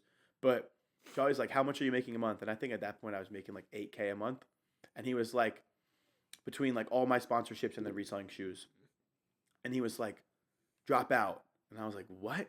He was like, "You should drop out. Like, I think that if you full time do this, like you should drop out." And a month later, I dropped out on Josh's couch, like cousin. I dropped out on his couch, but Shawley and Ant showed me the ropes in Houston. They were like, "We're gonna go out. We're gonna go to Alphaland before it opens." Like I worked out at Alphalete with them. They took me behind the distribution and showed me all the shorts and like the warehouse, and we made TikToks. And then every month, bro, they'd fly me out for photo shoots. So They're just giving you like that full experience. yeah, like Peaking. It must have been crazy for you to experience that. Just bro, it all was of a sudden. insane. Like I went from like feeling like I didn't know anybody in the industry and had like no help to like Shawley and Ant like flying me out and like letting me come to photo shoots and like really pushing me As like to the become face the of brand, face. Yeah. of Anaka, for like the younger generation. Obviously, Shawley, is like the first face, and then I feel like I was kind of the second face to come through, and like was the next wave, and it kind of just expanded from there. But it's been a wild ride with Anaka. It's been really fucking cool, and we have like a new collab coming out, new clothing collab in April, supplement collab that I've designed, like the formula and like the and everything. I'm having a second one drop. I'm pretty much in charge of supplements Oh, now. baby. So it's cool, like, That's sick, bro. it's pretty cool. I It's know insane. that first collaboration was like pretty fire. I liked that. I love the shorts and the shirts. Bro, were I'll fire show you too, guys the bro. clothes after. Fuck yeah. This drops like 10 times better than the first one as far as like Good. Hell yeah, bro. designs and shit. I feel like it's way more. Your style? Yeah. Well, the first one was for sure my style with the shorts and like, but the shirts are like less cartoonistic. It's like there's like an old NASCAR tee. Like I love old racing tees. Yeah, they're vintage. Oh, like the one of those vintage look is vintage, like, like and there's thrift fire. shops, Yeah. There's like tees like tees that. that you could Super find. aesthetic, I bro. love those. Those are my Yeah. favorite. There's tees like that, like the all over print, like flame car tees and like lightning bolts and like the USA Thunder tees, like the American Thunder. There's a bunch of shit like that. And then the subs are fucking, they're like A1. Yeah. Like, because being in charge of subs now, or like not in charge, but like very big say, very, very big contribution. There's like 3 people that are kind of in charge, but I'm one of them. It's like night and day between like the first Anaka subs drop and then like my drop. Like it's gonna be like fucking dope. I'm Fuck excited. yeah, dude. Or we're excited for you, dude. I'll for show you real. guys the pictures and everything Dope. too. Oh yeah, Fuck bro. yeah. That'd be awesome. Excited to see it. Well, I kind of like going back to the story how I guess you want to talk about like kind of not really present day, but like so you just got with Anaka, everything's really going really well. You're starting to peak with them. And then when is this? This is like 2022, right? 2021, February 1st, 2021 was my very first day officially as an Anaka athlete, and it just passed 2 years. And when did you just move? Congrats. You moved to congratulations. You moved to Houston. 2021 in August, so a year and a half ago. Oh, dude. about a year and a half. Fuck yeah. Well, I already know. That's when I dropped out too, like about a year. I think we all kind of around the same. Yeah, no, I dropped out like We all 20. did it at the same time. Dropped out Yeah. August 2021. I dropped out, I think, in March of 2021, but I didn't even officially drop out. Like, I'm not allowed back at my college. I got an email that I'm no longer allowed to attend the college, and my college credits did not transfer. So pretty much, I withdrew from. I was taking 4 classes at a time because for me, with my ADHD and fucking dyslexia and shit, and then also like, I was working a lot. I did security, valet, front desk at LA Fitness, kids club at LA Fitness, personal training on the side, like in my apartment complex gym. So I worked those 5 incomes. On top of that, I also did my own resale business, like shoes, clothes, stuff like that. So I was technically having 7 streams of income that I was working all the time, and I was like barely showing up to class. So on top of all of that, and like dyslexia and ADHD, I was taking 4 classes. I withdrew from 3 of them, and the last one they were like, "Hey, like we need you to come in and like just explain why you're not just deciding to stay at school anymore. Like, is there a family issue going on?" I just completely ignored that fucking email and stopped showing up to class. And then my Fuck parent, that shit. Some shit I dad, would do, too. Yeah, my dad tried to like sneakily re-enroll me and like see if I was like getting classes.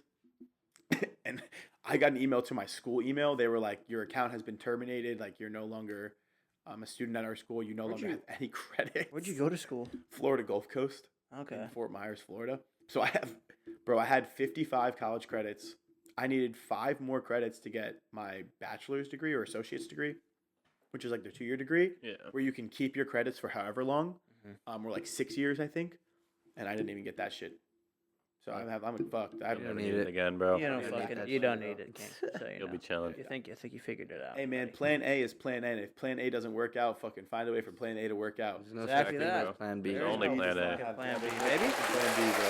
Fuck Plan B. Fuck Plan B. Whoa. Wait, wait, whoa. I mean, whoa. We love plan B, but there's no plan B in life. Well, there is plan B in life. I don't There's no believe in Plan B. A. It's not for There's me no personally. plan B for your plan in life. Absolutely, Only bro. plan A. love it. The only plan that's got to work. We're actually a good hour in our podcast, so we're gonna take Let's this do it. halftime and talk about some sponsors. Now, Marco, you're also sponsored by Flex Pro Meals. The Aesthetic Boys My House life. is W meals, bro. sponsored by Flex Pro Meals. They have meals for cutting. They have meals for bulking. They have literally anything you can imagine. They have the variety is actually insane. What's your favorite thing to eat when you were able to eat it?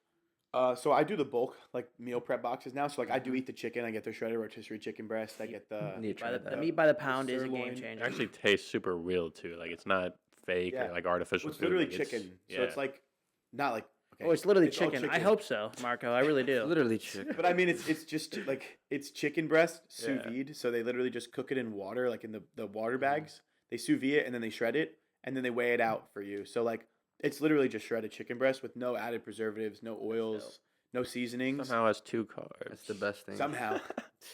I don't know, but that's what I do, and then I'll do like the top sirloin because I can't do the prime rib right now; it's too fatty. Yeah. And then I'll do potatoes and rice. But when I used to be able to do like the 21 meal box, bro, I would get the cilantro steak and rice or the Yeah, sesame bro. chicken. Those are Yeah. the Those 2 are the best, two bro. best ones, Those yeah. are the 2 best ones. They're the best macro wise too, Yeah. and I would eat them for breakfast with eggs and egg Oh, whites. yeah. So the cilantro steak and rice, I just add like Oh, 4 yeah. egg whites and 2 eggs. Then sesame chicken, I get 2 of them and like add them to like other chicken. So like Yes, I'd cook bro. chicken, More Way to chicken. do it, air bro. fried chicken, and then I'd dump the container in because you have the sauce already, but you just add more protein, and I would do Cheat those on code. repeat. All the time, like after the gym, I would literally just take a Flex Pro Meals, like a sesame chicken or a steak and cilantro, throw it in a fat bowl, some more like rice and chicken and Yeah. eggs, and just Or make just a mix it fat. All that flavor Get is a just salad mix. perfect. That's bro, what I'm like- saying. like So a I chopped threw chunks of salad in it, bro, and I just have a Just a fat monster mash bowl. of a Yeah, bunch of it's- protein it and tastes rice. amazing. basically. Anabolic bowl, bro. No, for Yeah, real. so goated. Flex Pro Meals, they are goated. Go ahead and check out them. They'll be linked in the bio if you want to use code Stheticboys or. Nah, use your code, bro. It's your Oh, podcast. come on, You gotta King. guess Plug it. yourself. Code Italian? You're the king. You're the guest. Code Italian. Code Italian for Flex Pro Let's Meals. go, baby. Let's fucking go. Also, I think we totally forgot to put it here in the studio. We were also sponsored by Elucid Skincare. Literally some of the best skincare routine I've ever been on. Complete natty products. We stay Exactly. natty around here, guys. All the products are natural. Also, go check them out. You can also use code Stheticboys for that. We can honestly just crank out these other 2 sponsors. We're also with Regiment, wearing all the jewelry right now. This was a new drop. I'm pretty sure that just went live yesterday or today. Today. Memento So, Mori drop, super amazing drop. Yeah. Memento Mori is a Latin phrase. If you guys do not know, it just it reminds you that you must die one day, so never forget to live, because life is truly the most beautiful thing you can ever experience. yep. So if you want to go check out their jewelry, everything's gonna be linked in the bio. You can use code Stheticboys. Also for Helimix, Justice is sipping on. This is the new tan desert Yep. like It's a color drop. color. It's super sick. I like it. Beige is like my favorite color to wear like on my skin because my skin's like, well, at least in the summer. I'm kind of pale right now, but kind of like golden. So I like tan, beige. Super sick. Fuck yeah. The ultimate combo. Be sure to use code Stheticboys with Helimix too. But now we have a couple questions coming up, Marco. Run them. We got the story. I'm sure everyone already knows who you are, but that was a good story. I love to hear about your fucking. It was Yeah, dope definitely hearing about know your you a lot childhood and better shit. now, So so like, yeah, it's that's cool to actually like Everything the- you've been through to where you are Exactly. now, it's Yeah. truly amazing, bro. For It's real. dope for real. Like Dude. I would have Much never thought respect, you'd brother. get bullied and stuff. Like I never. yeah, I thought got that. bullied I thought for you were being always like an fucking athletic fat. guy. I remember, like, I Crazy. mean, obviously, I That's why know I'm your so hard on- transformation. Like, I've seen the pictures, bro, where you were like in the mirror with your glasses on. Like, dude, it was like skinny fat Marco. Like, Yeah, dude, bro. My your arms were 12 inches transformation is around. like it's insane. Truly, like My it- arms were 12 inches and my fucking waist was 36. Yeah, bro. Like, I mean, God. shit. I mean, look at you now. All I've though, ever King. seen was like videos and pictures of you shredded and stuff, and I was like, oh, this guy's like handsome, shredded. Like he's always had his shit together, is what I've seen. But like now, seeing this whole other story, I respect you like a lot more. It's beautiful to see. To hear Bro, that. that's low key why, like, people always ask me sometimes, like, oh, why do you have a problem with, like, fat people? Like, bro, I don't have a problem with fat people. I have a problem with obesity, and it's not a problem with people who are obese. It's a problem with actual obesity. the fact that Yeah. it's not healthy for you as a human to be obese. It's not even that literally- it's not. I don't even give a fuck. I think Like, that- I care about the health factors. Don't get me wrong. Like, I think it's very affecting to our government having to deal with, okay, you pay more in taxes because the government steps in and assists people who have disabilities, Mhm. and obesity is considered a disability, so they collect disability. I lived in like a Section 8 housing area, so I didn't personally live in Section 8, but a lot of my neighbors were living in Section 8, where the government pretty much pays for your rent. And I lived with a lot of illegal immigrants that got deported numerous times and then came back to the same house. I'm like, bro, you fucking dumb. Like, slide back, but like, don't go to the same crib. Like, they know you're here. Drug dealers and things like that. So I was not in the best neighborhood. In my town was like a wealthy white town with Section 8 low income areas. Not all Section 8, but like a lot of low income areas. That's where I lived because my dad moved to America with like $5K in his pocket and had to build up from literally zero. My dad moved to America with $5K, didn't speak any English, and had no job. And then the person who he was friends with allowed him to drive their Mercedes, and he crashed their Mercedes. So he had to give them the $5K. So he had no money. So my dad literally started in this country with $0 fucking dollars and didn't speak English. What a So- G, bro. My dad really didn't have money. Like, my family didn't have money until I was like probably 13, 14. And then even then, like, it wasn't much. They make a lot more money now because obviously, like, spending more time. My dad's an architect in New York City, but it takes time to save up and like, you know, put that towards your future. Right. And I watched my dad work from like 8 o'clock in the morning. Like, he'd like be at work already. So he'd leave the house at 5, take the train an hour, walk an hour or whatever it is in New York City. And then he'd come home like late as fucking night. Like, I remember there were times where my dad would come home and like I was young, so I had already had to eat dinner and I was in bed, like, and he'd just come and like tuck us in. Like, I watched my dad work his ass off Yeah. for a very long time, and that's where I get my work ethic from. Is just, I think that people who grow up in immigrant households understand a little bit more as far as like work ethic. I feel like nothing will really compare to that. Just because I watched my dad suffer and grind a lot as a kid, and that's what was instilled in me from a young age: is work hard and chase what you want to be yours, and you really have to. Nothing's going to be given to you. But pretty much the reason why I was bringing that, how that ties into the obesity thing, is the area I lived in, there were a lot of people collecting disability for being obese. So yes, it does affect the government. It does affect your taxes. And it besides the point, my issue with obesity is not people who are obese. It's I know how obesity makes you feel. Coming from somebody who I was never morbidly obese. Don't Like get a me wrong. I mental know health your thing. fat loss transformation was 10 times more fucking ridiculous than mine. But gaining 80 pounds in one summer and seeing how my life was before and then after, Yeah. and the ridicule I got for being fat, the way it made my body feel, the way I lost the ability to feel active and healthy, I felt sick and disgusting. My skin was terrible. My outlook on life was terrible. My hormones were fucked up. I was emotional. Like, bro, being obese was fucking Changed terrible. everything. It's It hard. changed my entire life. It's hard to have like a healthy mindset when your body itself is not healthy, you know? So that's why like having the mental, all that bullying, all that stuff was just getting to you because your body wasn't healthy in the first place. Yeah. And it was kind of hard to like show like the difference between your mental state and your physical state if they're the same. They're both not good. Exactly. Like that's why I say like my problem is not with people who are obese. My problem is is actual obesity, the issue of obesity, and the way that I know it made me feel, and I know it makes a lot of other people feel. So I know that not everybody aligns with my views. Not everybody's going to align with the way that maybe they feel fine being obese. That's fine. Live your life. Live how you want to live. It's America. It's one of the only countries you can do that. Rock it out, my boy. Whatever you want to look like, that's cool. Not everybody has to look like me. Honestly, please don't look like me because there'd be a lot more competition for bitches, for women. If everybody was fucking We're like jacked in the and top. shredded, If everyone was a 1%, Jack bro. Italian, we'd be in some deep water. yeah, for real. Thanks Thank for making No, it easier. I get where you're coming from though, dude. Like having obviously a feeling of being obese because when I was in the Rice House, I gained like 55 pounds, bro, 60 Bro. pounds. Like my peak binge eating disorder, I got fat again. Like I was getting to the point where I was like obese again, and I was like, dude, feeling the same way how I felt for the 21 past years of my life when I was morbidly obese. Because growing up, I was like always heavier. So bro, I like, watched your whole transformation. No, yeah. Bro, I'm not gonna lie, my boy. Did you lose like more than what you weigh now? almost, Just yeah. about, right? I'm like, I think I'm like.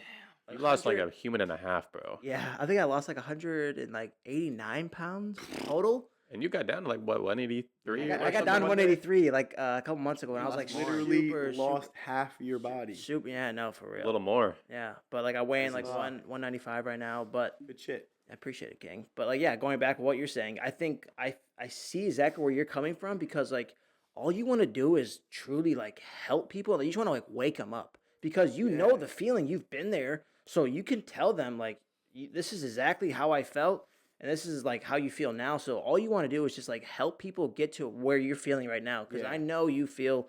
Like back then when you were living that life, I know it was like damn near black and white. That's all you saw, but now you see like color. You know what I mean? Yeah. Like you're just trying to literally help influence as many people as possible, Yeah. bro, is to like feel what you felt because there's nothing better than truly like losing all the weight and like taking control of your Bro, body feeling and your mind. confident. Feeling confident, dude. Like Changes everything for Was you. there ever a point Everything. in like both of y'all's like being obese in that state of mind? Was there ever a point of like, there's no way I can get out of this? Like I'm stuck in it. This is my life. Was there ever like those points? I'll for let you go guys where first like and it was then I'll like too touch far on it. gone, like out of reach for you? yeah, it got to the point where like I mean it wasn't smart accepting the fact that I was gonna be the fat kid, so I accepted it very early on. Like in middle school, I was doing football and stuff, so like just eating whatever the fuck I want, and then just gaining a hella weight in high school too, and then I gained a lot of weight actually out of high school. Like What was my the heaviest you ever weighed?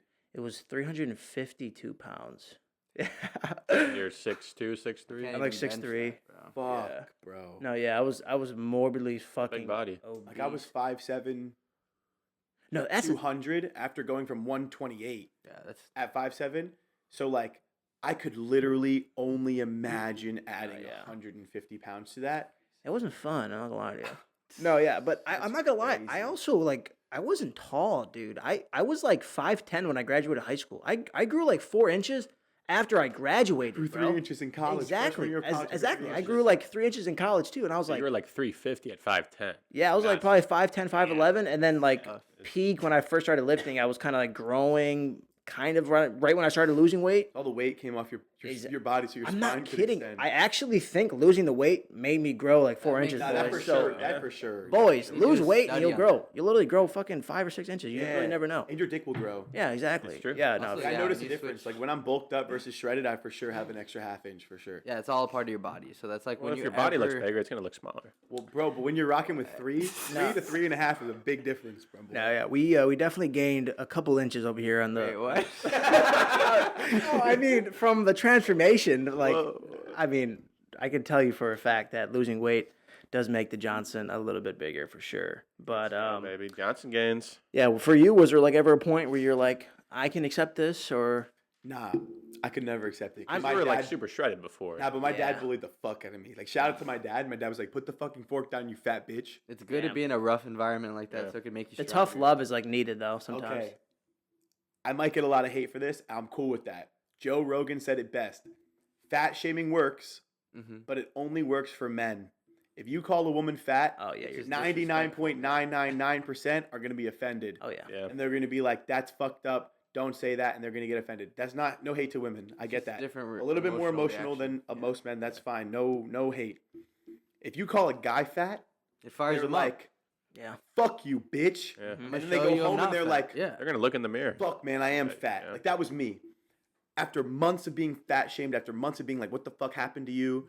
You gained 80 pounds over the summer. Like, you're a fat bitch." Like, getting fucking bullied into DMing that girl because it was funny the fat kid to reject the fat kid or like lead the fat kid on. Like, That was all the motivation you needed. bro, that shit lit a That was the fucking fire, baby. fire Mhm. in me, in my ass. I was like, In "Oh, his ass. fuck In no." his Straight ass. in I'm it, gonna, bro. I'm gonna get, I'm gonna Borderline. get fucking girls. I'm gonna become more confident. I'm gonna lose this weight, and like, I got fat shamed until it worked. And Joe Rogan said it best: if you fat shame a guy, he might say "fuck you," and then he's gonna go home and look in the mirror.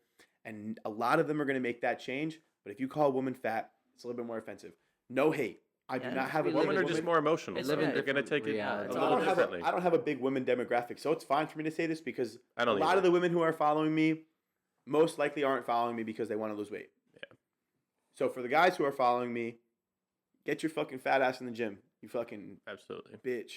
Yeah. You Take fucking it from pig, two bro. guys You're a that were bitch, that used to be fat. Okay. Look at them now, your- bro. get your We got fucking two ass- kings right here. You need to Get look your at yourself ass- every Yeah, day in the bro. mirror and say, "How the fuck can I get better?" Yeah, literally. You're talking to him and Himothy. Yeah. All You're right. talking to Yeah. HIM. So and you go him. ahead and figure about that it. out. Once you go ahead and figure that out, you'll start actually winning And you, life. yeah, you win. I was also never near your size. Were there like daily tasks you couldn't do? Because like when I was fat, walking up the stairs was a challenge. Oh, Running was a yeah, challenge. It would dude. hurt my knees. Everything's just But, harder, like, Yeah. bro. Could you tie your shoes? Could you like? I could tie my shoes. I could. Yeah. Well, like, was it like, "Oh fuck, I gotta"? No, fucking tie my dude, a shoes"? lot of stuff got me winded. I mean, just walking Yeah. around my campus. I was like, bro, sweating, getting to my class. Like, I'm like, bro, Yeah. what the like? I was walking upstairs, getting absolutely winded, dude. I'll never forget. Like, same exact thing. Like, photographic memory for me. First ever day, I went to the gym. I did chest, and shout out to my boy Z. We were benching, and I could only do the bar 45, and I've never Same. touched a weight. When I first. I never touched a weight in my life. So I'm 19 years old, getting into the gym for the first time. I can only do the bar. It was like 4 or 5 reps, maybe 45 pounds. Fuck. And then obviously he was like, okay, let's move on to like some push-ups. Couldn't do a single push-up, obviously. And then I was like, That's okay, fucked. let me do them. Let me do Making them. the fat kid do push-ups. Exactly. Do And that's push or fucked. push Hey, you ups. gotta Exactly. push it, bro. So Hey, the first day, gotta help. on first day, I'm like testing that out. I'm like, all right, whatever. Couldn't do a single push-up. All right. I'm like, all right, fuck. I get on my knees to do push-ups. I can only do 2. Like, that's it. And I'm starting to like struggle and shit. But like, yeah, it was very, very like, obviously, I knew from the very start, for my whole journey, that it was going to be excruciating hell and pain. But It's gonna be worth it. yeah, I just always I kept faith, bro, and I kept the tunnel vision on. And the second I started seeing progress, that's when you get hooked. The second I started seeing the progress in the pictures, Yeah. that's when I'm telling myself, okay, my mom didn't make me do this, my friends didn't do this, I'm doing this. It all all came coming from It's from you. all within coming you. from me. Yeah, it's all coming from within. And I'm like, let's see how far I can fucking take this shit. I want to see, like, I want to get down to my goal. I can clearly tell that it's working. So I'm gonna keep fucking chipping away, keep living in the fucking hell, keep sucking, and just keep bettering myself every single day because I knew. Another thing I told myself, I knew it wasn't gonna come overnight. And the first ever night, the day before I got a gym membership, I looked at myself in the mirror. And I got out of the shower and I was just like, I looked really hard at myself.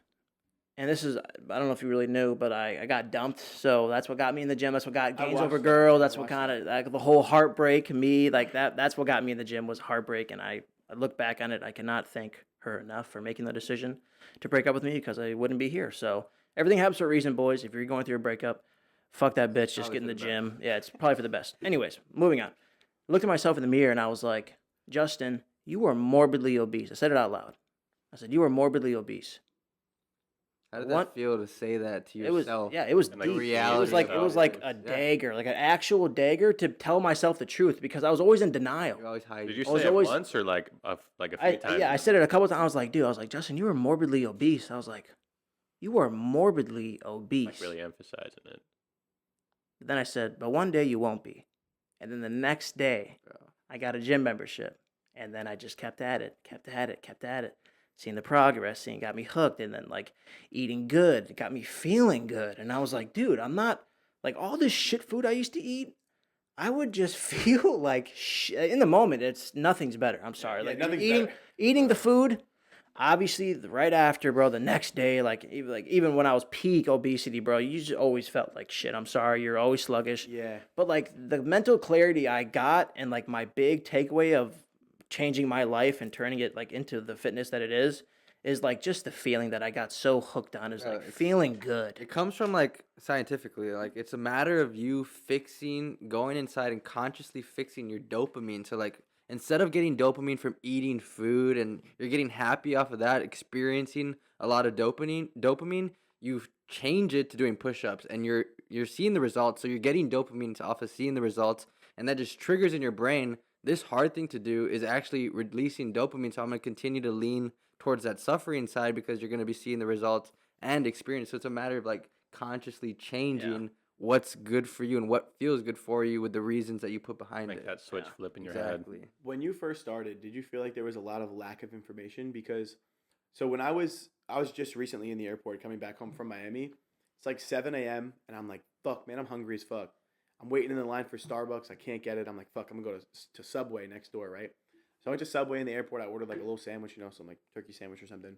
And I'm checking out, and the dude in front of me is like probably around 350, 400 pounds. Big ass dude. Yeah. But you could tell that the person behind him was kind of like getting him into the gym because they were talking about it. Like I overheard. And the guy turns around and goes, "Is Gatorade healthy?" And my first reaction in my mind to be like, bro, what the fuck kind of question is that? Are you dumb? And then I realized he's not dumb. He just doesn't know. Yeah. It's the No. same thing. It- I had a reality check and I go, hey man, don't get the Gatorade. If you want, always opt for diet sodas or water. As Right. long as it says 0 calories, you should be fine. Here's my Instagram. DM me. I actually do this for a living. And he was like, oh, bro, thank you so much. And he was like super appreciative. So Fuck yeah. he DM'd me and I sent him like an example workout plan that I had done in the past and probably a list of 15 people to watch on YouTube that could kind of give him a little bit more information and things to do. And I'd never seen anyone be like that grateful in person just Right. for like a little piece of advice. And I was like, people think Gatorade is healthy. Yes. Like, let that dude. sit for a sec, bro. All the Somebody commercials of the thinks- athletes playing sports and they drink a Gatorade, it triggers that in their brain, their subconscious. That's what, if I want to look like them, be like them, I got to drink Gatorade. Yeah. And they think it's healthy. But if you read it, you Has go ahead. So many carbs, look so at- many sugars, Bro. bro. Shit ton of added sugars. Ridiculous. It's all like, I don't It's even want all to start with bullshit. Gatorade, Yeah. but it's all fake. So do you think like when you were, let's say when you were morbidly obese at that time, do you feel like a lot of that was like you didn't really know what was healthy and what Dude, wasn't? I Like, didn't It's know. half the battle's Didn't the knowledge. FDA or dude. USDA, whatever the fuck it is, release a new spreadsheet and they said that like Bro. Beef is unhealthy. Beef, there's Frosted mini wheats. yeah, were, frosted like, mini at the wheats is like the top. Ground beef, At the eggs, bottom and shit. fucking other protein and meat were at the bottom, bro. Wasn't it like made no bro? sense. I think I saw something backwards. fucking insane. It was like peanut M&Ms are healthier than Like like They're healthier than ground beef, apparently, bro. The chocolate covered almonds are like what it was. healthier That's what it was. than It was ground beef. chocolate-covered Ground almonds. beef, bro, and Go ahead and eggs. flip around the pyramid, and that's the correct one. So. I think Pretty much. the people that made that chart are the people from Wally, just like the morbidly obese people. Like they're not like I think they're actually fatter Bro. than shit. It's all the making people these who charts. benefit from no, you exactly eating those that. Oh, foods. it's Like the guys who own McDonald's. It's the guy Yeah. who owned all of the fast food, junk food wanna that pull want it up you and, to like, laugh think after the about it, bro. podcast. Like it's all follow the money. No, but going off of what you said, like I didn't know. I didn't have any information, dude. I didn't know a lick about fitness. Real quick story. When I got into fitness, dude, I never knew how to track calories and shit because what got me really into the gym. So my boy Z back at home was the only gym partner I've ever lifted with. He was like my guy, and I went to high school with him. So like I saw him. He also got out of a relationship, dated this girl for like 5 years in high school, and I got really close with him. Like he's like still to this day, I'm one of my best friends back at home, and I saw him get out of this relationship. I was still dating my girlfriend at the time. So I saw him get out of this relationship, and this dude loses like 40 pounds, and like he looks fucking good now, dude. Like he's yoked as fuck. He's obviously been lifting for well over like 5-6 months now, making really good newbie gains and shit, but like looking really good, losing a shit ton of weight. And that right there gave me like the hope of like, oh, this shit's possible. My boy did it. He like, did it, I can do it. he did it. I can do it. And then he got me in the gym every day. Like I cannot thank him enough for getting my ass up every day to go to the gym with him. And then it was really a lot of me just learning from him. So him telling me like kind of what to stray away from, what to eat, what to trying to like just track macros, start tracking the food, and start looking at what the fuck you're putting in your body and start reading the shit. Because dude, I tracked my full day eating peak like obesity one day. I just tracked it. This is my full day eating. I'm not even can't make this up. I'd wake up every morning. This is a routine in the summer, by the way, in college. Wake up every morning. I would have a frozen Jack's pizza every single morning. It's a frozen pizza, and then I would have morning? 2 or 3 bowls of cereal, probably like Fruity Pebbles. That's my favorite cereal. Oh, I love Fruity Pebbles are Cinnamon Toast Crunch is I also. got some here if you want some after. I can't, man. I'm on prep. My bad. yeah, I was yeah. testing you, bro, and you passed. It's a So test. good job. It's a test. Kyle's watching, bro. Good shit, bro. There's no cereal in the studio. No, yeah. But so I had 2 or 3 bowls of cereal every breakfast with a pizza, and then like maybe an hour after that, I'm obviously playing video games all day and shit. This is like a day where I'm not working, I'm not doing anything. So like maybe an hour, I'll get hungry, so I'm like snacking on like just probably 2 or 3 fat sandwiches, dude, like chips, cookies. My mom's a saint. I love her for it. But like she just had the whole house filled with the worst foods you can ever put in a human body, and sure shit, I'm fucking eating, bro. Just like Anything you I'm see, talking you're Chips probably Ahoy, grabbing, yeah, just it's like- all right there. Dude, So that's how it was for me. Oreos, It's and I'm so playing hard. video games. So like I'm having pizza and shit, and the cereal, gaming, eating like chips and shit, making a sandwich, and then I got like lunchtime coming up. So like I would just eat whatever, like probably leftovers, or probably like a good like 2 servings of that. Start to play video games again. I'm probably eating, bro, like every other hour, like in my full day eating. And like when it comes to like dinners and shit, I would probably have like a packet or 2 of ramen a day too. I'm eating like ramen all the time. And then when it comes to like dinner, my mom would always make for us. I'm probably eating like 4 or 5 helpings of it, like servings. And I tracked it one time, dude.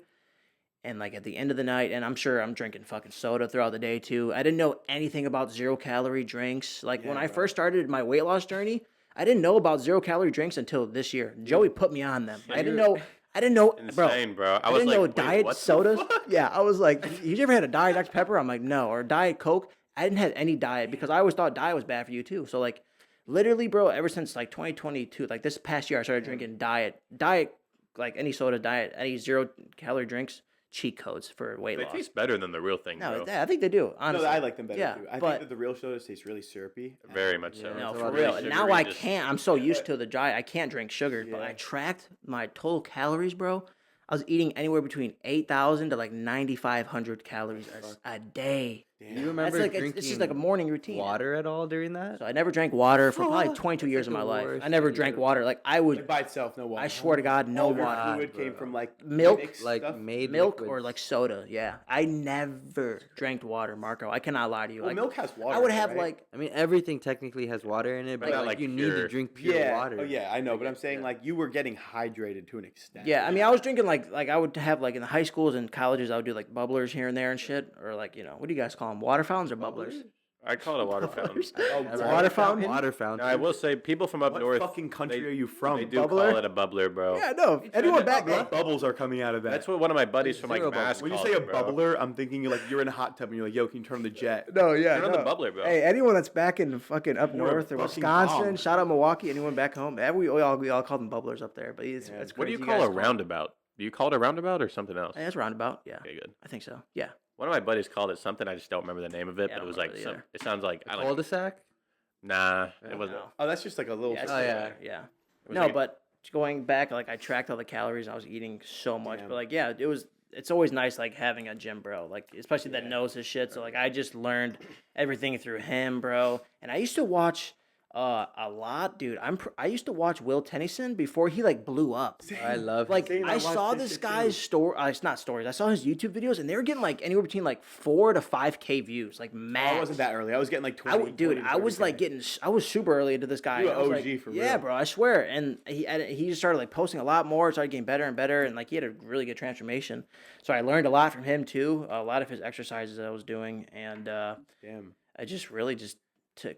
I don't know what were we even talking about. It has to come from you first because like the relationship with your friend helping you out with fitness and stuff. And I've been in those situations where I've tried to pull out my friends out of from those like negative diets, and they just won't listen because either they don't care or like their ego's in the way, and they're just like, no, like you don't know. Like I searched this up, and this is the best diet for me, and they're eating like an egg a day, and they're doing fit Keto shit like or some like stupid fucking shit. I'm like, Atkins bro, bullshit. Trash diets. I look at me, look at you, like I know it works. Like let me help you, and they just won't be able. You have to be Yeah. able to set aside like whatever it is you believe, and just listen to like someone that possibly knows more than you in this subject. And sometimes it takes time too. Like I had friends in college too that were like overweight, and I would tell them the things to do, and they would like kind of do it sometimes. But It has to then come from it them. took them like 3, 4, 5 months for it to like Damn. fucking click. But then it does, and like seeing some of my friends in college that were overweight now fucking love the gym, bro. Having that impact on some of those people just to change their life a little bit. It's awesome. Best thing ever. All right, bro. Fuck the gym, dude. All right, let's just ditch it. Moving on to the next subject. What the fuck you do outside of the gym? Do you got any like hobbies? Like, do you? I mean, we all read books. We're also gonna like kind of talk about like what we've been kind of reading lately to tell the audience. But like, what do you do I think I said besides earlier the gym? that reading is for women. Like earlier today, I was like, that's a women's activity. Well, I'll tell you what, Marco. I'm stayed corrected. What I makes stayed you corrected. think that though? I don't know. I just feel like whenever I picture my household, it was my mom reading a book on the chair, okay. and my dad was like, That was the exact The thing TV? at my house, bro. so like from a young age. Also, I have very bad dyslexia. I cannot read. It's very hard for me. I mean, I've had. In order to type, I have to speak it out loud. So I'm like, I'm going to the gym. Can't talk. RN.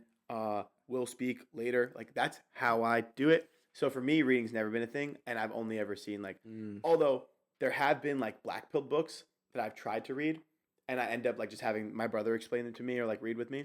But I feel like you could really get into like some audiobooks. I Yeah. think you could like. That's why you do I cardio and tried, stuff. But I hate hearing people talk. Mm. Like certain voices. How fuck do you with get me. any information? Video, Video from the top. visual video?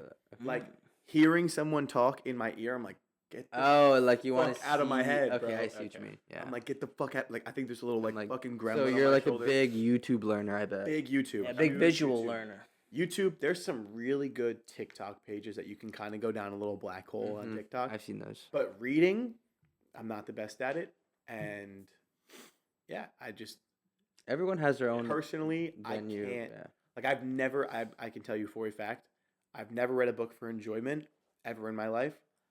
And all of the books in high school that they made me read, I didn't read them. Yeah, because like none of those books I So wanted to I read don't either. think I I've hated ever reading read because a book from front to back ever in my life. I never The did that first in 10 high school. pages, bro. Yeah, I the never- first the middle, reading. the middle 10 pages, and the last 10 pages, and then I'd go online and look up summaries. Yeah, just Yep. read the Spark Spark Notes, Notes, bro. pretty much. Yeah, it's a cheat code. Shout out Spark Notes. Sparta, Legendary. Shout out Spark Notes. for Legendary But- website, bro. So, what do you guys like to read? I mean, Joe, you can go first. Kind of what you've been reading recently, like your Yeah, I latest takeaways. We just read like a lot of like self-help, self-improvement books, like really just help like your mental side of things, and then also we've kind of been diving into like more like business books, things like that. So like we don't really read books for like entertainment purposes. Like we read it to like learn and something that we can actually level up our use brain with like knowledge in our like real lifetime. every I get day a lot life. I got a lot of my information on those types of things from long form YouTube videos and podcasts. Yeah, so it's like it's the same thing. Same It's just shit, yeah. like slightly different setup. But I mean, I just finished like a book called The 48 Laws of Power, and yeah, super dope book, bro. Like it just That's talks probably the only book about I'd ever read. like just different things of wisdom throughout history, like throughout the thousands of years. It just kind of gives a backstory on each power and just like kind of teaches you like how to be like more of a man too, like because you can't be powerless in this world. Like you have to have some authority. It kind of teaches you how to like study and understand people, how to adapt to a bunch of different situations. So I just kind of try to read books that I can just genuinely use that I know will like actually improve my life and just help me kind of be a better person overall. That's dope. Fuck yeah. Those are like the best kind of books that I read. But I just finished that up, and I'm going to be starting a new book called Infinite Potential, which is That's my something favorite Justice book put me on. currently as of right now. It's my favorite book. I'm so excited for Riser to be reading it. It changes your whole perspective on lots of things that you Water. probably thought were in the correct, but it helps you just see from a different view. And I think that's the best thing, that we all need to just step out of the box that we're in right now so we can have a better understanding. And I think changing your perspective can help with that too. And some books that I'm reading, right? I just finished reading. Well, I read and I do audiobooks when I don't have time to physically sit down and read. Whether I'm working now, I'll just play an audiobook and have it in my head. I won't listen to music anymore because I'm just in the set. Like, I can do it. I'm motivated enough to do it because I know this is where my growth is going to happen. Like, I love the gym. So it's just like, You don't really I need don't music to need- like hype you up all the time. need it all the time, maybe for like a heavy set when I'm like squatting or deadlifting. Yeah, me and But this yeah. guy, real quick, we listened to a Jesus Christ is watching Like over you, meditation. meditation, vibration, In the gym sound. today, I felt like we were heaven Yeah. floating. Just What? the weight Bro, felt so lighter, Felt bro. like we had an It was insane bench crazy. session, and it felt like I was in heaven, just lifting, bro. And I was it just, close grip bench. amazing. I'll give that a shot. I'll give that a 275. Like, I've never It's done dope, that. bro. I'll send you the video. We'll It's- play it for it's you. valid. It's really good, like I'll frequency. give that a shot. It's really, It's really, actually It's really good. relaxing. Like high frequency stuff where Yeah. it's like, it kind of like helps you. Okay. It puts you in Yeah, just a dude. different like Puts you in a good flow mindset, state. bro. Me and him just said, like, all right, we're gonna do this, we're gonna do that, we're gonna put on our headset, go into flow state. We're not gonna talk. We went back and just did cycles back and forth Yeah. with supersets, W workout. and that's it. Like, Damn. by the end of it, we were just pumped, and it was crazy. Valid. I'd be down to give that a shot. Yeah, bro. Just Yeah. try it. At first, I thought you were gonna be like, yeah, man, I'm listening to like Green Eggs and Ham audiobook while I'm doing girls. Dr. It's like Seuss Dr. is telling Seuss. me, Apparently, Dr. Seuss like cheated on his wife so many times. she Dr. fell. Seuss was a savage. bro. what? Yeah, apparently he was like a piece of shit. Fuck, bro. Dr. Seuss, what are you doing, King? What Yeah. whatever. finished- That's just like what I saw something about that where it was Uh-huh. like, apparently Dr. Seuss is like shouldn't be like Like, portrayed the way he is because he was a fucking piece of shit. yeah, but he made probably children's books as like a joke. I'm assuming, like, cause he was probably very pedophile. smart and like, I don't know. But it's Yeah. Dr. Seuss, come on. Yeah, Dr. Seuss, what the What fuck? you been reading, bro? I know you read a lot of Goggins. Yeah, do you know David Goggins? Okay, so I have a weird thing with Goggins, right? I fuck with him, but I feel like there's no way he's that fucking crazy. No, Like, I think he is, bro. You like- have to be. Bro. have you seen his text message? Like, No. I love Joe Rogan. I think Joe Rogan is the best person on the entire planet. He's a goat. Like, This is Goggins, bro. That's him, bro. like I'm I telling you. genuinely. You can't fake I'm that. telling you, Goggins is him, bro. Like, this man, I You have to I be just all in finished, it or not. You I can't. just finished his book. Yeah. Never finished. He has another book called Can't Hurt Me. I also finished that. This is his latest book. Just finished that like a couple days ago. It's a great read, bro. The shit he like talks to you about, Damn. what he actually endures, and like the shit he can help you with, just overcoming anything like mentally. And Yeah. like, bro, it's such valuable information, bro. And it's just like right there. All you have to do is just fucking read it, and like Yeah, he you just have has to- nothing but like W things to say. Like every chapter, he gives you something that happened to him, or he gives you an insane story. It feels like you're right there living it with him. The way he describes his stories, like, are super, super dope. But like the shit you get out of it, bro, is like it's nothing but like just mental fucking like weapons you get to put in your arsenal. Like he's giving you like he's giving you his shit to use. Like use this when you fucking need to. You know what I mean? That it's just Yeah. like something I could always use and look back on. But like information with him, he's just like, bro, the shit he does is not real. Like I don't think he's know, real. I know. I don't think this. Like, Yeah. is it bad that I haven't read a book in so long that I forgot books have chapters? Yeah, it's crazy. The book just well, kept going. Like, you got the inside scope of this guy's entire mind just from reading his book. Like, No, that's right. crazy. This guy like went through like a similar transformation as you, and Yeah. he's like doing all these running with broken bones, and like Yeah, who knows? saw Like this that guy's shit. mentality is just on a whole different level. Yeah. It's crazy. That's why. And like speaking of mentality, I didn't even get to say the books that I was reading. I'm reading the Book of Five Rings by Miyamoto Musashi, which was a samurai warrior who was just trying to get to be like the top guy in a throne, and by doing that, he had to physically one-on-one battle about like 50 guys, and he like killed them all, like just one-on-one. He killed 50 guys, and it talks about him and like saying that Fuck. to stray away from pleasures because you need to focus on your goal and never stray away from your goal. If you really wanted this to become true, you have to be extremely focused and have insane discipline to just do the daily task. It's a daily battle at the end of the day. It's like right here, right now. And you have to be so focused to not ever stray off of that path because you'll get there. And if you're able to kill like at any one of those matches, he could have died. And he knew that this was the goal that he had to get to where he wanted. So he was fighting like if he was already dead because he needed to be as free as possible. And it's just like helped me. That book helped me. It was like a lot all in one audiobook that I like read in like a couple hours or like listened to in a couple hours. And I think like audiobooks are great if you don't have the time to physically read, which I'm physically just finished reading. The Richest Man in Babylon. It's a really good book for like business and like how to make money. But yeah, it's great.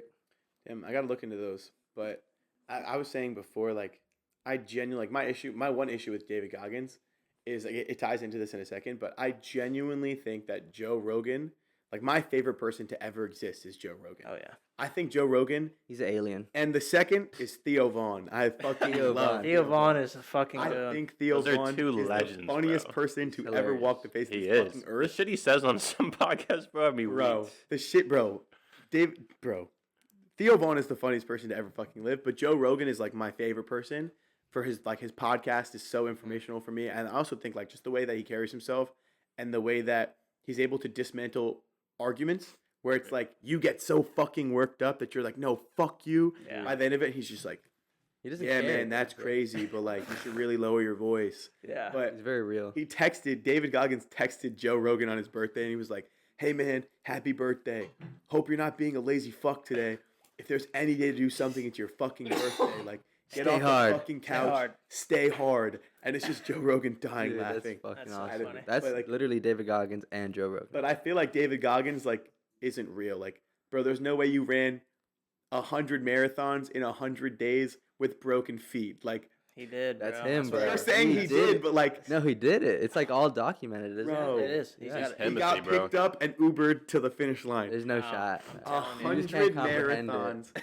100 He did it, bro. marathons in 100 days. It's possible with because broken all it is feet. one step at a time, and he can do that, bro, Yeah, over he- and over and over again. The shit he said, bro, like what he was having to do to put himself like Didn't he run and shit mentally- himself? Like, yeah, he shit himself like a lot. See, a lot of his races, You have bro. to be willing to shit yourself and if he you want to wasn't win. No. he was in so no. much physical No. he was in so much physical pain after his races, he couldn't even bend down to wipe his own ass. Like, Okay. he can't Bro, bend. your body can his- endure much more than like I we truly understand. think. Like our mind, as long as you have that mind and willpower, bro, you can. Yeah. I understand like the willpower. I understand like the mental toughness. My boy, you're shitting yourself while you are running, and you're like, yeah, I'm Yeah, gonna do I this don't for think I could do that, 100 but- more days. There's some people that could. awesome. You've lost control of your bowels, Yeah. and your feet are broken. You've run 100 marathons in 100 days, and you are shitting yourself with every step, and you're like, yeah, I'm a G.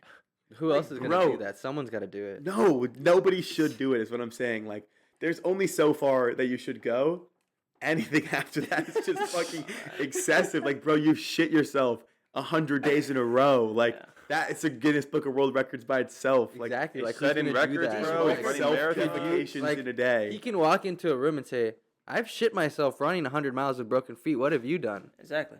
It's like Ain't done that. incomparable to any other man that just sits at home and just does their job. Like Think you, about you it. have to be Yeah, but that that's kind not- of crazy. That's not a like a It's like a whole different level. prowess of manliness is to shit yourself while running. Don't get me wrong. So much fucking respect for David Goggins.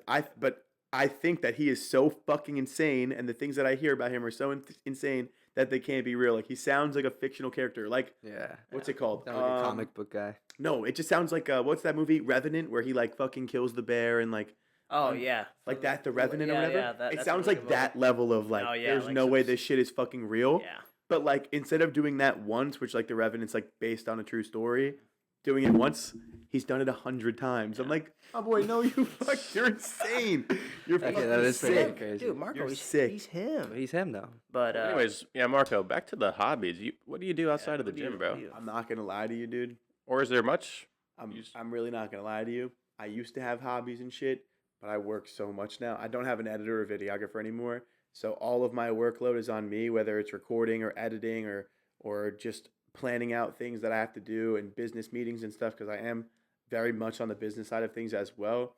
I have this challenge that I'm planning, a 6-week challenge. I have to fill out like an insane amount of information into one page. So I literally have like, it's not one page, but it's going to be like multiple pages. But the first page, I have to condense so much information into a small area.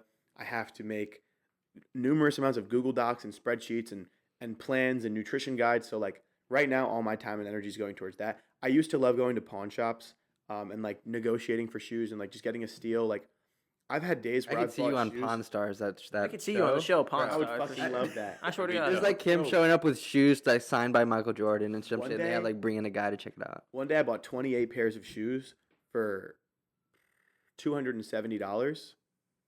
And another day I bought 30 pairs of shoes for $800. And I sold one group of those shoes. Came in a pack. It was the 2009 Jordan 1 DMP pack, the Bread and the Celtic. I sold them bitches. I paid $28 a pair, was like averaged out to about $28 a pair. I think, however much that is, $480 I think for 28 pairs. And I sold one collective unit for $750. And I just kept going and going and going. Like, I made $96,000 Sneakerhead. in my sophomore year of college. No, sophomore into junior year. It was like 9 months. $96K reselling shoes and clothes. And like on top of that, I was also doing security, valet, and all those things. But it was like $70K of that was from shoes. And after taxes and other things you have to pay and rent that I was paying and all of the money I invested into starting YouTube and like moving to Houston and all that, the money dries up, and I did put half of it away for investments. So like I only had 35, and then it adds up. So I don't have that money anymore, but like that actual money. But just the fact that I was able to do that with shoes was, for me, it was like, I'll never work a 9-to-5 job because there's always motherfuckers that love shoes, and there's always a place to sell that shit. So if you're willing to like look for the deals and negotiate and like spend all day going through groups and shit looking for stuff. There's infinite ways to make money outside Yeah. of a job. Like Yeah. you just put in a little research, you figure out what people are missing, what they need, these little niches that you can find, like a shoe niche. You can make money if you actually just put in effort outside of a job. Like, So you want to know how I made a lot of my money reselling shoes? So the most, like I said, the most money I made in 9 months was $96,000. A majority of that from reselling shoes. I would go to the Nike outlet. So I went to the Nike outlet. I had $2,000 in my bank account. I had $2,000 to my name. $1,200 of that had to go to rent, and the rest was like for food and gas and gym passes and all that shit. So I was broke. I had $0 once I went to the Nike outlet. So I went to the Nike outlet with $2,000, and I spent everything, all of that in one day. The thing about the Nike outlet, or Nike in general, is they have a 60-day return policy for unworn shoes, and I had 30 days to pay my rent before I needed that money. So I needed to find a way to turn $2,000 into X amount to keep this going, and I needed to pay my rent, which was a minimum of $1,200. And I would sneak into the dining hall to eat, and I had this $2,000. I went to the Nike outlet. I met a bunch of the people who worked there. I spent the $2,000. I was able to turn that into like $4,000 just by going and getting discounted shoes and going on StockX and Go and eBay and Mercari and these things and looking at sales prices, looking at highest bid. Like, there were days where I'd walk into the Nike outlet and sell the shoes before I even left the store and walk away with like $50, and all I had to do was put it in a box and send it. So eventually I became really close with like 3 of the employees at the store, and I was prescribed Adderall. So I would give them an Adderall and they would use their employee discount. So like if you get a return, if you go to the Nike outlet, say you buy a pair of Jordan 1s, you don't want them. You go to the Nike outlet, they're 30% off because they're a return, and then they're 30% off the back wall. So 30% off, an additional 30% off is like 55%. But if you're an employee there, are you giving the it comes down even money less. to the employees so they could buy it? Yes. So what I would do is they'd call me. That's genius. Like, who's gonna put in the effort to like even try to make that connection with like the Bro. people that are working there so you can get that extra percentage? It gets even better, bro. So it gets even I better. got them for free. No. Close. The guy paid me to give me the shoes. So I would get text messages in class or phone calls, and they'd be like, "Hey, these just got returned. These just got returned." I'd be like, "All right, hold them." It's just free So I'd money. go back every fucking day. I'd be at the Nike outlet every day, picking up the returns, and eventually they were like, "Yo, I'll just buy it for you with my additional discount, and then just slide to the crib, sauce me like an Addy, and give me the money." So I would come home. The Addy plug. Bro, I would come home from class or come home from work, and I'd have 6 or 7 pairs of shoes in Nike bags at my front door, and they would just take the money. They'd let me know how much I owe them. They'd take the money out from under my floor mat. They'd take the Addy, drop off the shoes, and I'd be home maybe an hour later or 30 minutes later if my roommates weren't home to take the shoes in. At one point, I had 450 pairs of shoes, all brand new in the box. I have photos and shit on top of used pairs lined up on my wall. And I was just fucking selling and selling and selling. I would go to the Nike outlet. they would give me the returns for 55% off the total price, and I would sell them that exact minute in the Nike outlet. And I literally went from $2,000 to $96,000 in 9 months reselling shoes.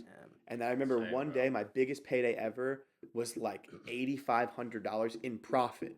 I made $8,500 One day? in profit in one day because a guy I knew who owned a sneaker store came and bought up all like the Jordan 1 mid bricks that I had that were like retail price. He paid retail, which was like $110 to $130. I'm not gonna lie. Pick up your mic because you are clipping with like this cord. It's kind of like there you go. Better? Yeah. So he came, he owned a sneaker store. He came and brought all the Jordan 1s, bought all my Jordan 1 mids and like all my Air Maxes and shit or Air Force 1s that I was getting for 55% off, and I was selling them for retail. So I was literally doubling my money. I made $8,500 in profit in one day because he came and he bought all the shoes on top of used pairs. There's a picture of me next to my car outside of my apartment complex, and I was like, fuck all the teachers that said I wasn't going to be shit and then I was going to end up fucking homeless or like fucking degenerate. Fuck all of you for never believing in me. Like, I believed in myself. That's all I needed. I made more money today than you guys make in an entire fucking month and some. And I was like, fuck all of you. Because, like, there were a few teachers that believed in me and knew that I was going to be successful, but a lot of them hated me. And the other issue was my brother was, like, fucking smart as fuck and a good kid and a great student. So the teacher would get him and, like, hate him for the first 2 days and be like, you're nothing like your brother. Like, we fuck with you. But I remember, man, $8,500 in profit Good in one fucking shit, day. King. They just they were holding Same, fucking bro. blue face hundreds, and all the shoes are lined up. It was fucking lit. Sneakerhead Marco over here, bro. New title of the podcast: Jacked Italian bankrupts Nike. Think about it. Exactly Well, that. I actually got banned from one Nike outlet Oh, because I would go back too often to a different one, and they were like, "You're not allowed to come back anymore. Like we don't allow resellers." And I was like, "Y'all just have your own resellers. Fuck you." And they were like, "What?" And I was like, "You guys have your own resellers that come in here, and you get a cut and you skim off the top. So fuck you. Like I'm coming back." And they literally they ended up kicking me out the next time I went because but I was like, "Fuck y'all. Like I'm making Yeah, I money here. bet. Like suck Yeah. my dick." who cares? But yeah, dude, everything gets backdoored. So like Foot Locker, Champs, Finish Line, they're all like the same holding company. Like they're all the same exact company. JD Sports, Snipes, Foot Locker, Finish Line, and a bunch of other like retails. Dick's Sporting Goods. They all get like Yeezys, and Nordstrom's even gets like Yeezys, Dunks, Jordans, all of that on top of like other random bullshit shoes that resell. Sometimes New Balances have good resale value, and things like that. I like New Balances. Those are good shoes. Yeah. Super comfy. Companies will literally like backdoor them. So like the employee or the manager will be like, "Hey, I got 500 pairs. Only list 300 for the in-store raffle. The other 200, like you guys get 1 or 2 pairs for yourself, and then we're gonna backdoor them to this guy who like owns a sneaker store." And that was a big problem for a while. It's still an issue where like someone will come in and pay like $20 over retail, but like that's all getting rung up at the store, but the $20 over retail goes to the manager's pocket. So the manager's making like a few $1,000s extra, and that guy's turning around and selling those shoes for like that were 180 or 190 or 160 or 220, whatever they are, retail depending on the shoe, for like sometimes $300, $400, $500 plus. That's Which crazy. is like a big. I wanted to get into that and like be the guy who like buys at the back door, but I never got to that level. I kind of stopped. You're still where I at an was gonna insane go. level. I low key did. I fucked up the game for a minute. I actually have a TikTok page. It's called Marco MARCO_OOOO. For anyone that doesn't believe that I did this all like reselling shoes, I had 190,000 followers at one point, and what I would do is mystery boxes. So like whatever shoes didn't sell, I'd be like, "Yo, what's up, guys? I'm gonna make a mystery box. Like if you guys are interested in buying one or buying this one, please DM me on Instagram." So I was selling like. There were some days where I'd sell like 3 to 5 boxes, depending on the price. Like you can buy like a $200-$300 box, you could buy a $500 box, you buy a $1,000 box, and I would just get these big ass Home Depot boxes and shove all the shoes that didn't sell, but I would give them room for profit. It'd be like, let's say you spend $1,000, you'd be projected to make like 1,400 or 1,500, so you'd make like $400 or $500 profit. But some of these shoes, bro, I was getting for like $19, and they were selling for $100. So like I would give it to them at selling at 80 or selling at 75.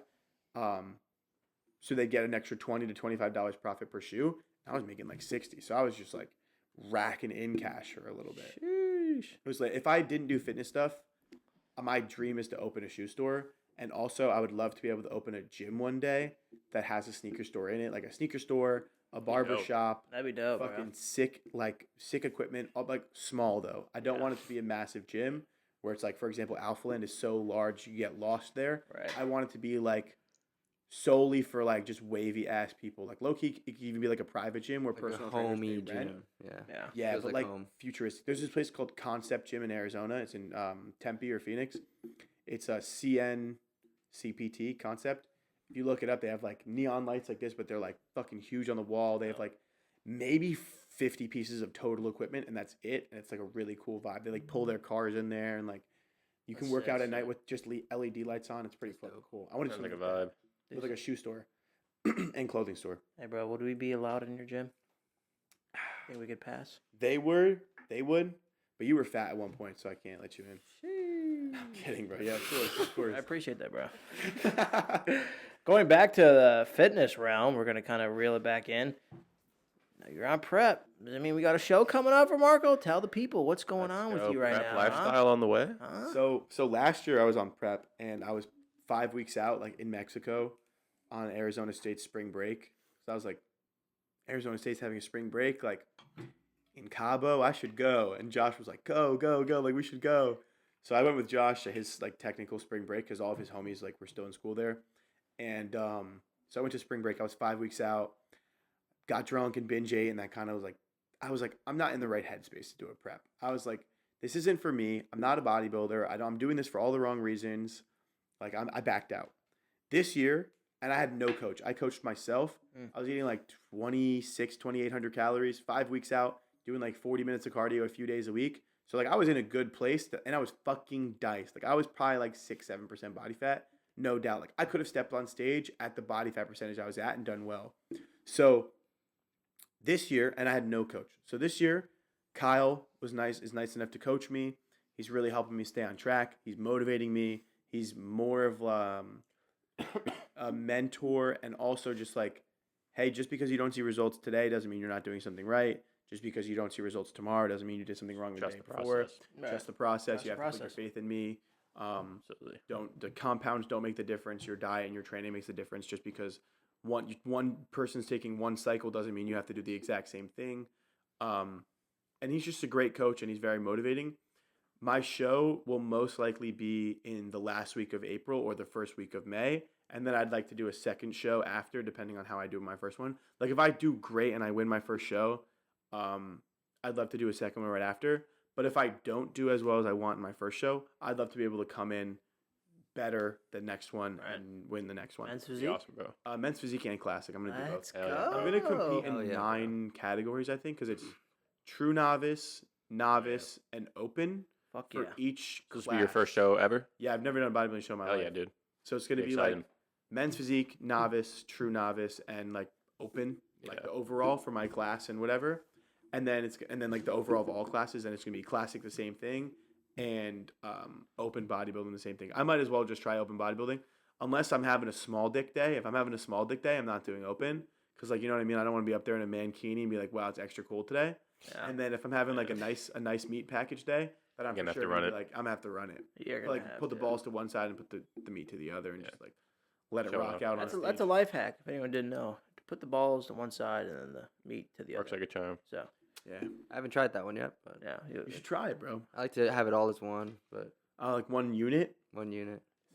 And how do you feel like this prep, like mental headspace and stuff, like going into it, getting diced and shit, having a show in a few months? Like you feel like pretty good? I'm definitely in a better starting position than I was 10 weeks out last year.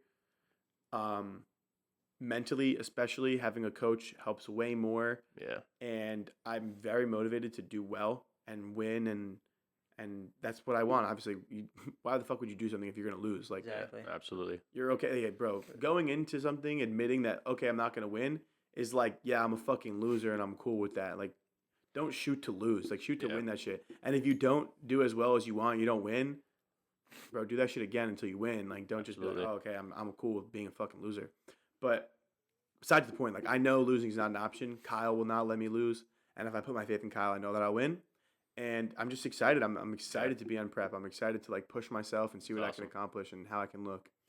I know us two other people can agree. We're very excited to see what the fuck is about to Great happen stuff. with your physique. I can't wait to see you step Gonna on be legendary. stage, It's bro. Blow up, Like, bro, it's gonna be sick. Yeah. Obviously, bro, Kyle knows what he's doing. I mean, I know he turned Jam Pro. He turned Vaughn Pro. Like, yeah, like Yeah. dude knows. When's your next show?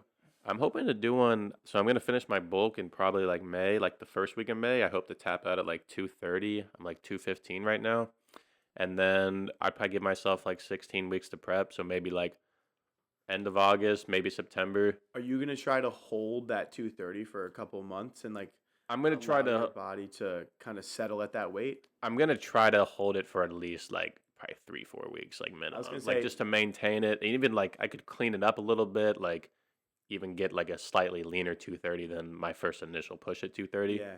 And then just kind of prep from there. I have like my older brother as my coach, which is really nice, just having that relationship with him. He helps me with my diet a lot. I kind of have like the training right now, like by myself. I just kind of train whatever, lift heavy when I want to, when I feel good. But yeah, I plan on doing like another natural show. Like in my first show, I did an OCB federation, which is the natural federation, and I got my pro card in men's physique in that show. So I'm hoping to kind of do that same thing in that same federation, but do classic this time. So then kind of have like my pro card in classic and men's physique and natural You can bodybuilding. do both. Like you can compete. Can you compete in a? Like I know that for example for like IFBB, right? If you get your pro card in men's physique, you're just an IFBB pro. Like yes, you're a physique pro, but like you can't go back and compete against non-pros in classic. You have to compete in pro shows as a I classic. think I'd have to look more into it, but I think it's maybe different for like the natural It stuff. might I be don't different think for they like natural. it, I don't think it's that deep for them, but I plan on doing that and then doing probably men's physique and classic and an NPC show just to see like how I can how you stack up. yeah, against guys that are like, I mean, I know there's some natural guys in NPC, but I know a lot of them, but 99.9% of them are probably running something. Yeah. But I mean, I plan on staying natural like my entire prep and everything, so just kind of want to see like how I can be up against those Do you guys. see yourself hopping on at any point? Honestly, no. Like, I think the only time I'll hop on is, when I'm in my 30s or something and my natural test starts to decline. And I just want to like run like TRT or something just to Yeah. kind of keep my test levels regulated and just feel good. But other than that, I don't think so. Like, I've built a pretty dope physique naturally. I think a lot of kids like Yeah, but you look sick. thanks, King. I think a lot of kids like just truly like love it for the fact that I'm a natural bodybuilder and stuff, and they can kind of see like, all right, if he did this naturally and he's gone this far naturally, I could possibly do that too. So I just kind of do that, and like I don't know, I just don't want to put like that stuff in my body. It's just kind of like my preference with it. Yeah. But, I mean, I fully respect and anyone that's on gear, like bro, obviously that's total all respect good, for the but fact I feel like that they you wanna say stay that your natty. natural potential taps out, but I feel like it I never don't think does. it does. You can constantly change shit, bro. Like you Yeah. can eat better, you can train harder, you can. I mean, just look at Michael Hearn. He's natural, right? Yeah, not. Yeah, man. Nah, yeah, for But- sure. But Myco Trend. But yeah, I think it's great, man. I think it's also great for people who like consume content to have a great person who is natural to look up to. And like if anyone ever does question, like I genuinely do believe that you're natural. I don't believe a lot of people are natural, I'll tell you that. Yeah. Like, and I know a lot of people lie about it. Like I've had numerous people who claim natural for over 2 years and like built their whole name off of like, oh, I'm the best natural of whatever. Fake natties blow up. And it's bro. like, bro, you've been ripping pro hormones for 2 years. You told me about it. Like, Damn. now you're not natural. But besides the point, like, I just hate when people lie about it. And I do genuinely believe that you're telling the truth. And that's why I'm so open about it. Because it's like, yeah. hey, I'd rather you tell me the truth than you lie to my fucking face and profit off of it. So, like, absolutely, bro. bro, I used to, when I first came out, like, it wasn't cool to be not natty. Like, I got a lot of hate. People were like, oh, like, I got a lot of support, like a ridiculous amount of support. They're gonna respect you for Way being more open than I like that. thought Yeah. I was gonna get, but I also did get almost just as much of the hate that I was expecting to get, and people were like, "Oh, I'm fucking unsubscribing, I'm unfollowing you, like Yeah. you're not natty. Why would you put that shit in your body?" I'm like, bro, my hormones were fucked up. Like I traveled the entire fucking country for over a year, sleeping in fucking hotels for more than I slept in my actual fucking bed, eating whatever the fuck I could, and training whatever I could just to make content to fucking make it in the industry. Like, yeah, this shit fucked my hormones up. It took a fucking toll on my body. Like, Yeah. I needed to hop on, but like I got a lot of like backlash for it. And honestly, now like it's like fucking cool to not be natty. Like people are like, "Man, when are you gonna hop on shit?" I'm like, "Yo, what? When the Yeah, they're where the making, fuck were you like, guys a year ago?" Being That's natty what- is like yeah, a bad thing now. Yeah, Bro, every bro. other comment I get on like TikTok videos or something, they're like, bro, like they either ask like, "Did you hop on?" or like, "When are you hopping on?" It's like that's always It's like the everyone's question, looking bro. forward to like when Yeah. their favorite influencer is gonna hop on. Bro, the other shit that fucking annoys me too is like, I'll get comments and it will be like, you take gear to look natty. And I'm like, I don't think you guys understand. Like, when I say I'm on gear, it means like the majority of the year I'm on 200 to 250 tests. Yeah. And then I get to sprinkle in a couple compounds every once in a while if I have a photo shoot or I have a trip. Like, if I need to be fucking diced and shredded, I'll add in like 25 milligrams of Anavar and like 150 Mastron. Like, that's not an anabolic compound to the point that's like, I should be packing on the fucking pounds. Like, I've really done an anabolic growth cycle once where it's like, when I was on Tren for fucking 6 weeks, the first 4 weeks were perfectly fine. Then I upped the dose, and it was the worst decision I ever made. And like, bro, in 6 weeks, that shit takes 2 weeks to kick into your system. So I was really only on that bitch for 4 weeks. Don't get me wrong. I gained fucking 20 pounds. All of it was fucking lean muscle. I went from like, That's insane. I went from like 212 to 228 and got leaner and like was fucking that is lean. that's Like, fucking insane, bro. yeah, it was nuts. Hack. But you don't keep that. Like, that Yeah. shit goes away the second you come off. Like, But just it that, it might linger around for 3-4 months, but like after that it's gone. And now I'm finally able to like just start again because I was back from Thailand and everything. So like now I'm able to add compounds in. But like, people think just because someone's not natty means they're fucking ripping shit and they're supposed to year-round. look like C-bum and all this Yeah, shit. they like, think one cycle you're gonna, bro. I've been on gear for a year and 3 months. Like, Yeah. I'm up 50 pounds. Like, what the fuck do you expect? Or I'm up not 50 pounds of like muscle and like from my peak of Like being a mass. natty, but like when I started, I was like going through a lot and like I was injured. I broke my wrist. I fucked my pinky up. I couldn't work out my whole left arm, my whole upper body for like a good 2-3 months when I first started, when I was on gear. So like I had a bunch of issues going on. But people think that you take one cycle and you become fucking Chris Bumstead. Like, that's not how it happens. look, Like, bro. that shit is earned over like years, bro. Absolute fucking years. And you have to be a genetic super responder. Yeah. Also, like, I hold a lot of fat in my face and my arms and like my stomach and stuff. Like, I get very even fat distribution, I'd say, when I gain it. But like, bro, if you're fucking 15, 16, 17% body fat and you're on gear, you're gonna look fucking natty, bro, unless you have insane muscle insertions or like you've been juicing for a while. Like, you're gonna look natty because you don't see the muscle. Like, Yeah. you only look unnatty when you're shredded. I was about to say, like, That's when they all the only accusations see come in. social media, so they're only gonna look like really insane when you're like shredded. Like, Yeah, or you're like fucking in the gym with the pump. Like, Yeah. yeah. bro, like I have fucking crazy vascularity in my arms. I get like a fucking hose pipe vein that goes through my fucking bicep and like into my shoulder. It's like literally looks like someone put a snake in my arm. But like, bro, that shit's almost gone when I'm fat. Like, That's the thing that sucks, bro, things about that like stand out go social away. media and about bulking is like Yeah. majority of kids, bro, they wanna when they pull up on Instagram, like they wanna see a shredded fuck, bro. They don't want to see like a fat dude. Like some people, I will say, they do Yeah. appreciate the bulk, but like for the most part, bro, like the love kind of it doesn't go away, but it just seems to be a little bit lowered. postpones. Like I know for a fact, like the engagement and love I get right now is not nearly what it was this past summer when I was 185 pounds and fucking diced, bro. Yeah. Like But that's this, like, you got to think, right?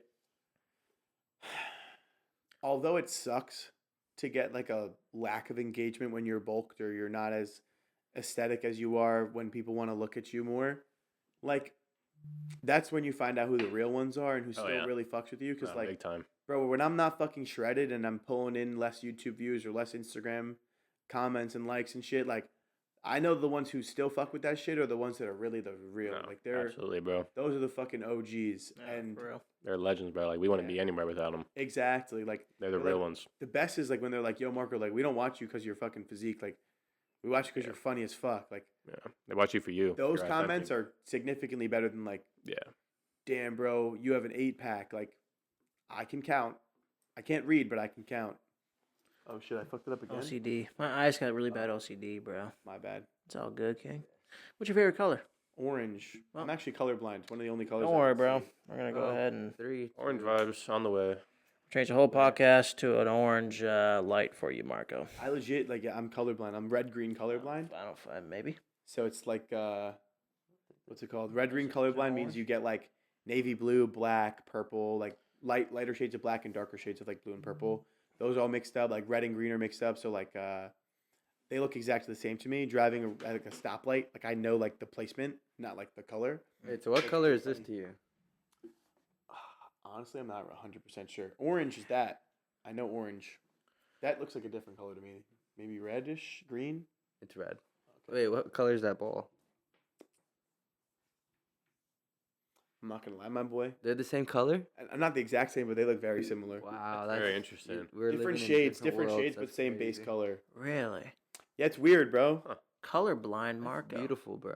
That's Yeah. That's pretty insane. You get a different You can get it. You can get tested for it. Like, so when I was a kid, they made me read, like a series of numbers and stuff. Like in a booklet, they have a bunch of like colors. Let's say there's like yellow, or there's blue, or there's red, and there's green, stuff like that. And then, let's say on the red page, they'll have a green letter 6 or number 6. Right. You gotta tell them what color. But for me, I'm like, what the fuck? There was no 6. Right. It They're all like, blended they're like, in. what number do you see? And I'm like, There's no number. there's fucking numbers in this book. But you guys were showing me color palettes. Wow. Like that's Yeah. that's what it is. And they're like, okay, like, well, you're colorblind. Like, it doesn't really make a difference Yeah. in my life. But the one thing I really do want to experience, and they were very expensive. I don't know if they're expensive anymore. I haven't looked in a while. Is the colorblind glasses that corrects your colorblind like vision. So like, I feel like if I were able to see like what You'll see, colors like, a really real look like I know POV. what orange looks like, but like I don't really know what orange looks like. Like I don't know the vibrance of it and like Yeah. how it really sticks out. That's why I've always been like a very like almost monochrome coloring. Because, yeah, a you lot of can't even blacks and see what you're grays. wearing, like, if it's... Yeah, I popping learned or not. early as a kid wear black and gray and white.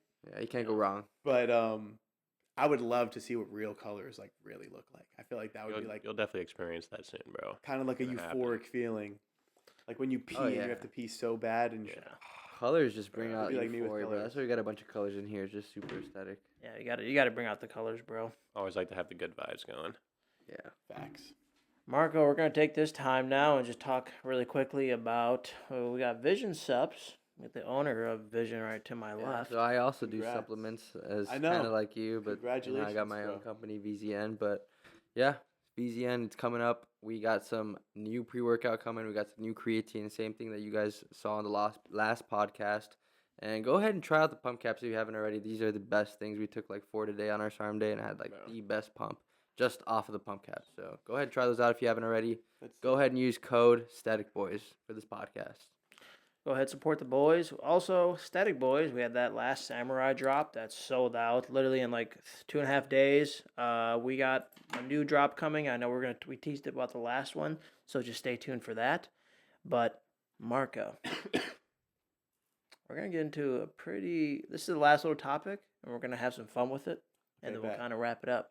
Because we're 2 hours in this bitch. Oh shit. That name, it felt like We 10 entered minutes. flow state. That's what That's- happens. yeah, that's you crazy. enter a flow state, you blink, and then holy shit, 2 hours and 22 Gotta wrap minutes this go up. We by. gotta get you Two, back two, home two. to Two, Texas. two. bro. We'll get you back home to Texas because you are, did come out Oh, to yeah, LA. yeah. We got to get back home to Texas too. So Bro, Hopefully- is this like an inside We- joke or something? no, it's This is we're in inside real Los life. Angeles, California. This is the studio. okay? Studio. My boy, This y'all is got, why like- we're able to smoke weed whenever we want. This is because we're in LA. Oh, Figure okay, it yeah. out. Legal here. Once you it's figure easy. that out, you got weed here. That's legal. Yeah. Anyone can toke. It's just like it adds to the aesthetics to the vibe.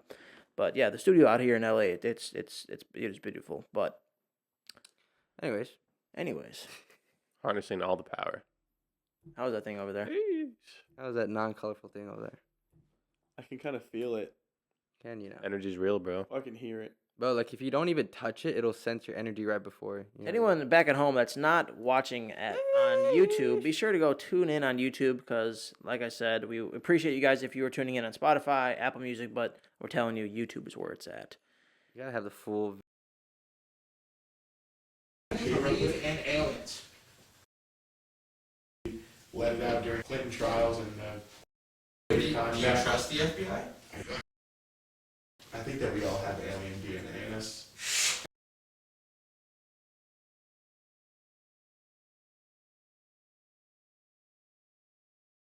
Let me get all the mics. There we on. go. Oh shit! Okay. Okay. Oh, there we Oh. go. Is this the audience? Are we still? Okay, audience is all right. Thank you, everyone. For everyone back at home, sorry for the technical difficulty. The SD card just literally, the whole soundboard froze. So we were just about to get into our last topic of discussion, really talking about like conspiracies, kind of ending off. We were going to bring I up. gotta tell them the weirdest part of this whole thing is that the timestamp that this shit got paused on and the subject that we were talking about, the question that we literally asked Marco before this all got interrupted and frozen was, do you believe in aliens? And the timestamp is 2 2, 3. Today's date is the second month of the year on the 23rd. So just Illuminati, stay And away it's from our 2023, Confirmed. so it's pretty much another 223.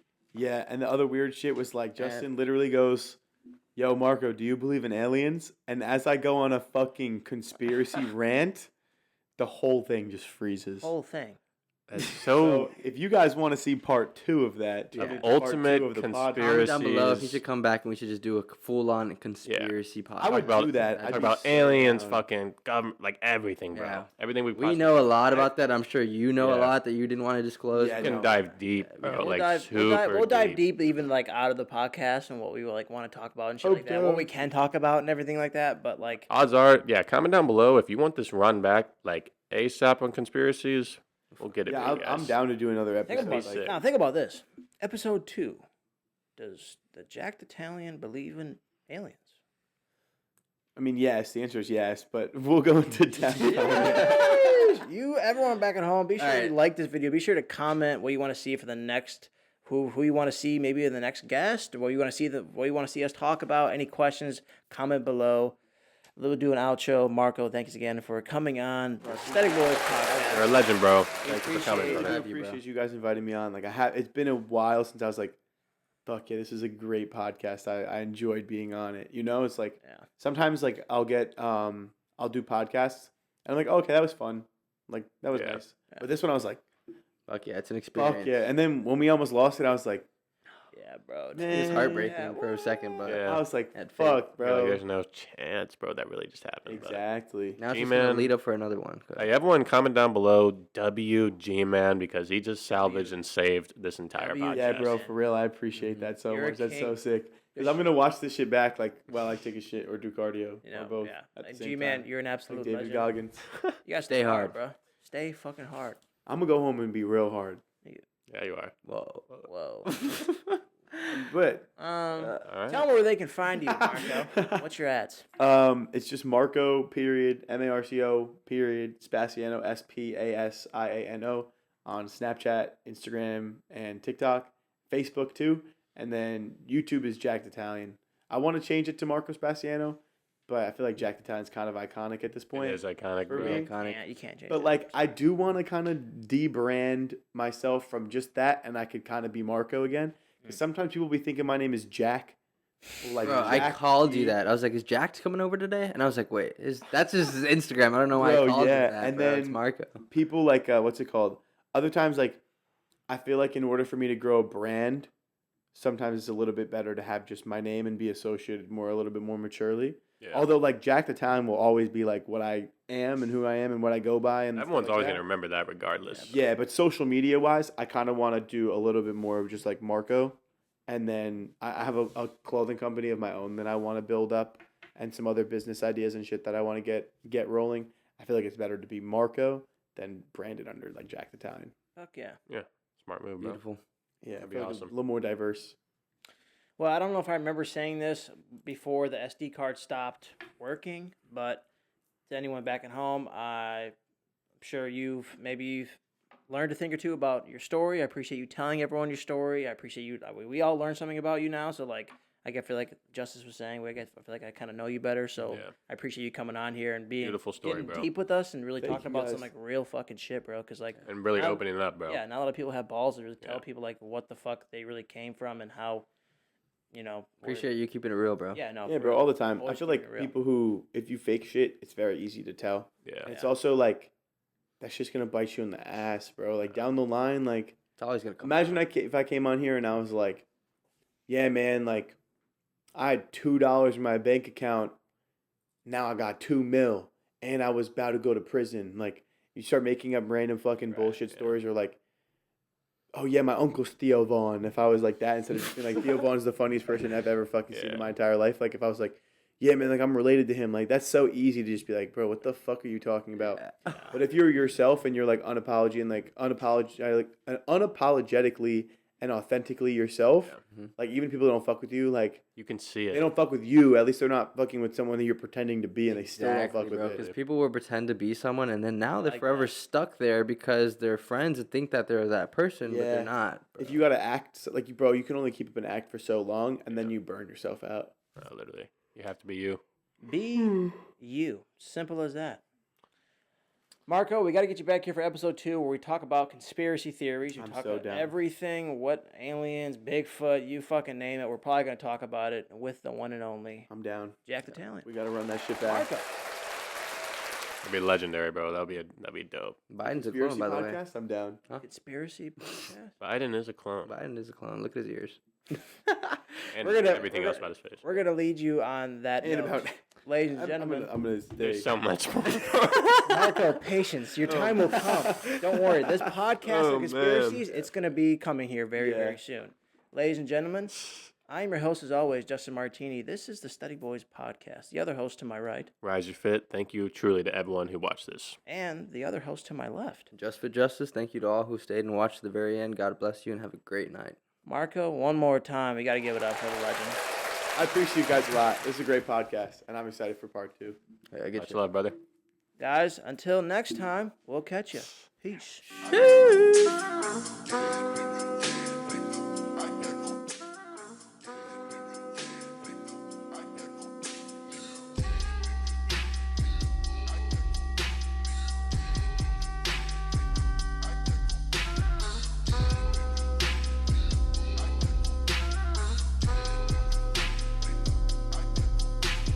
Yeah, player.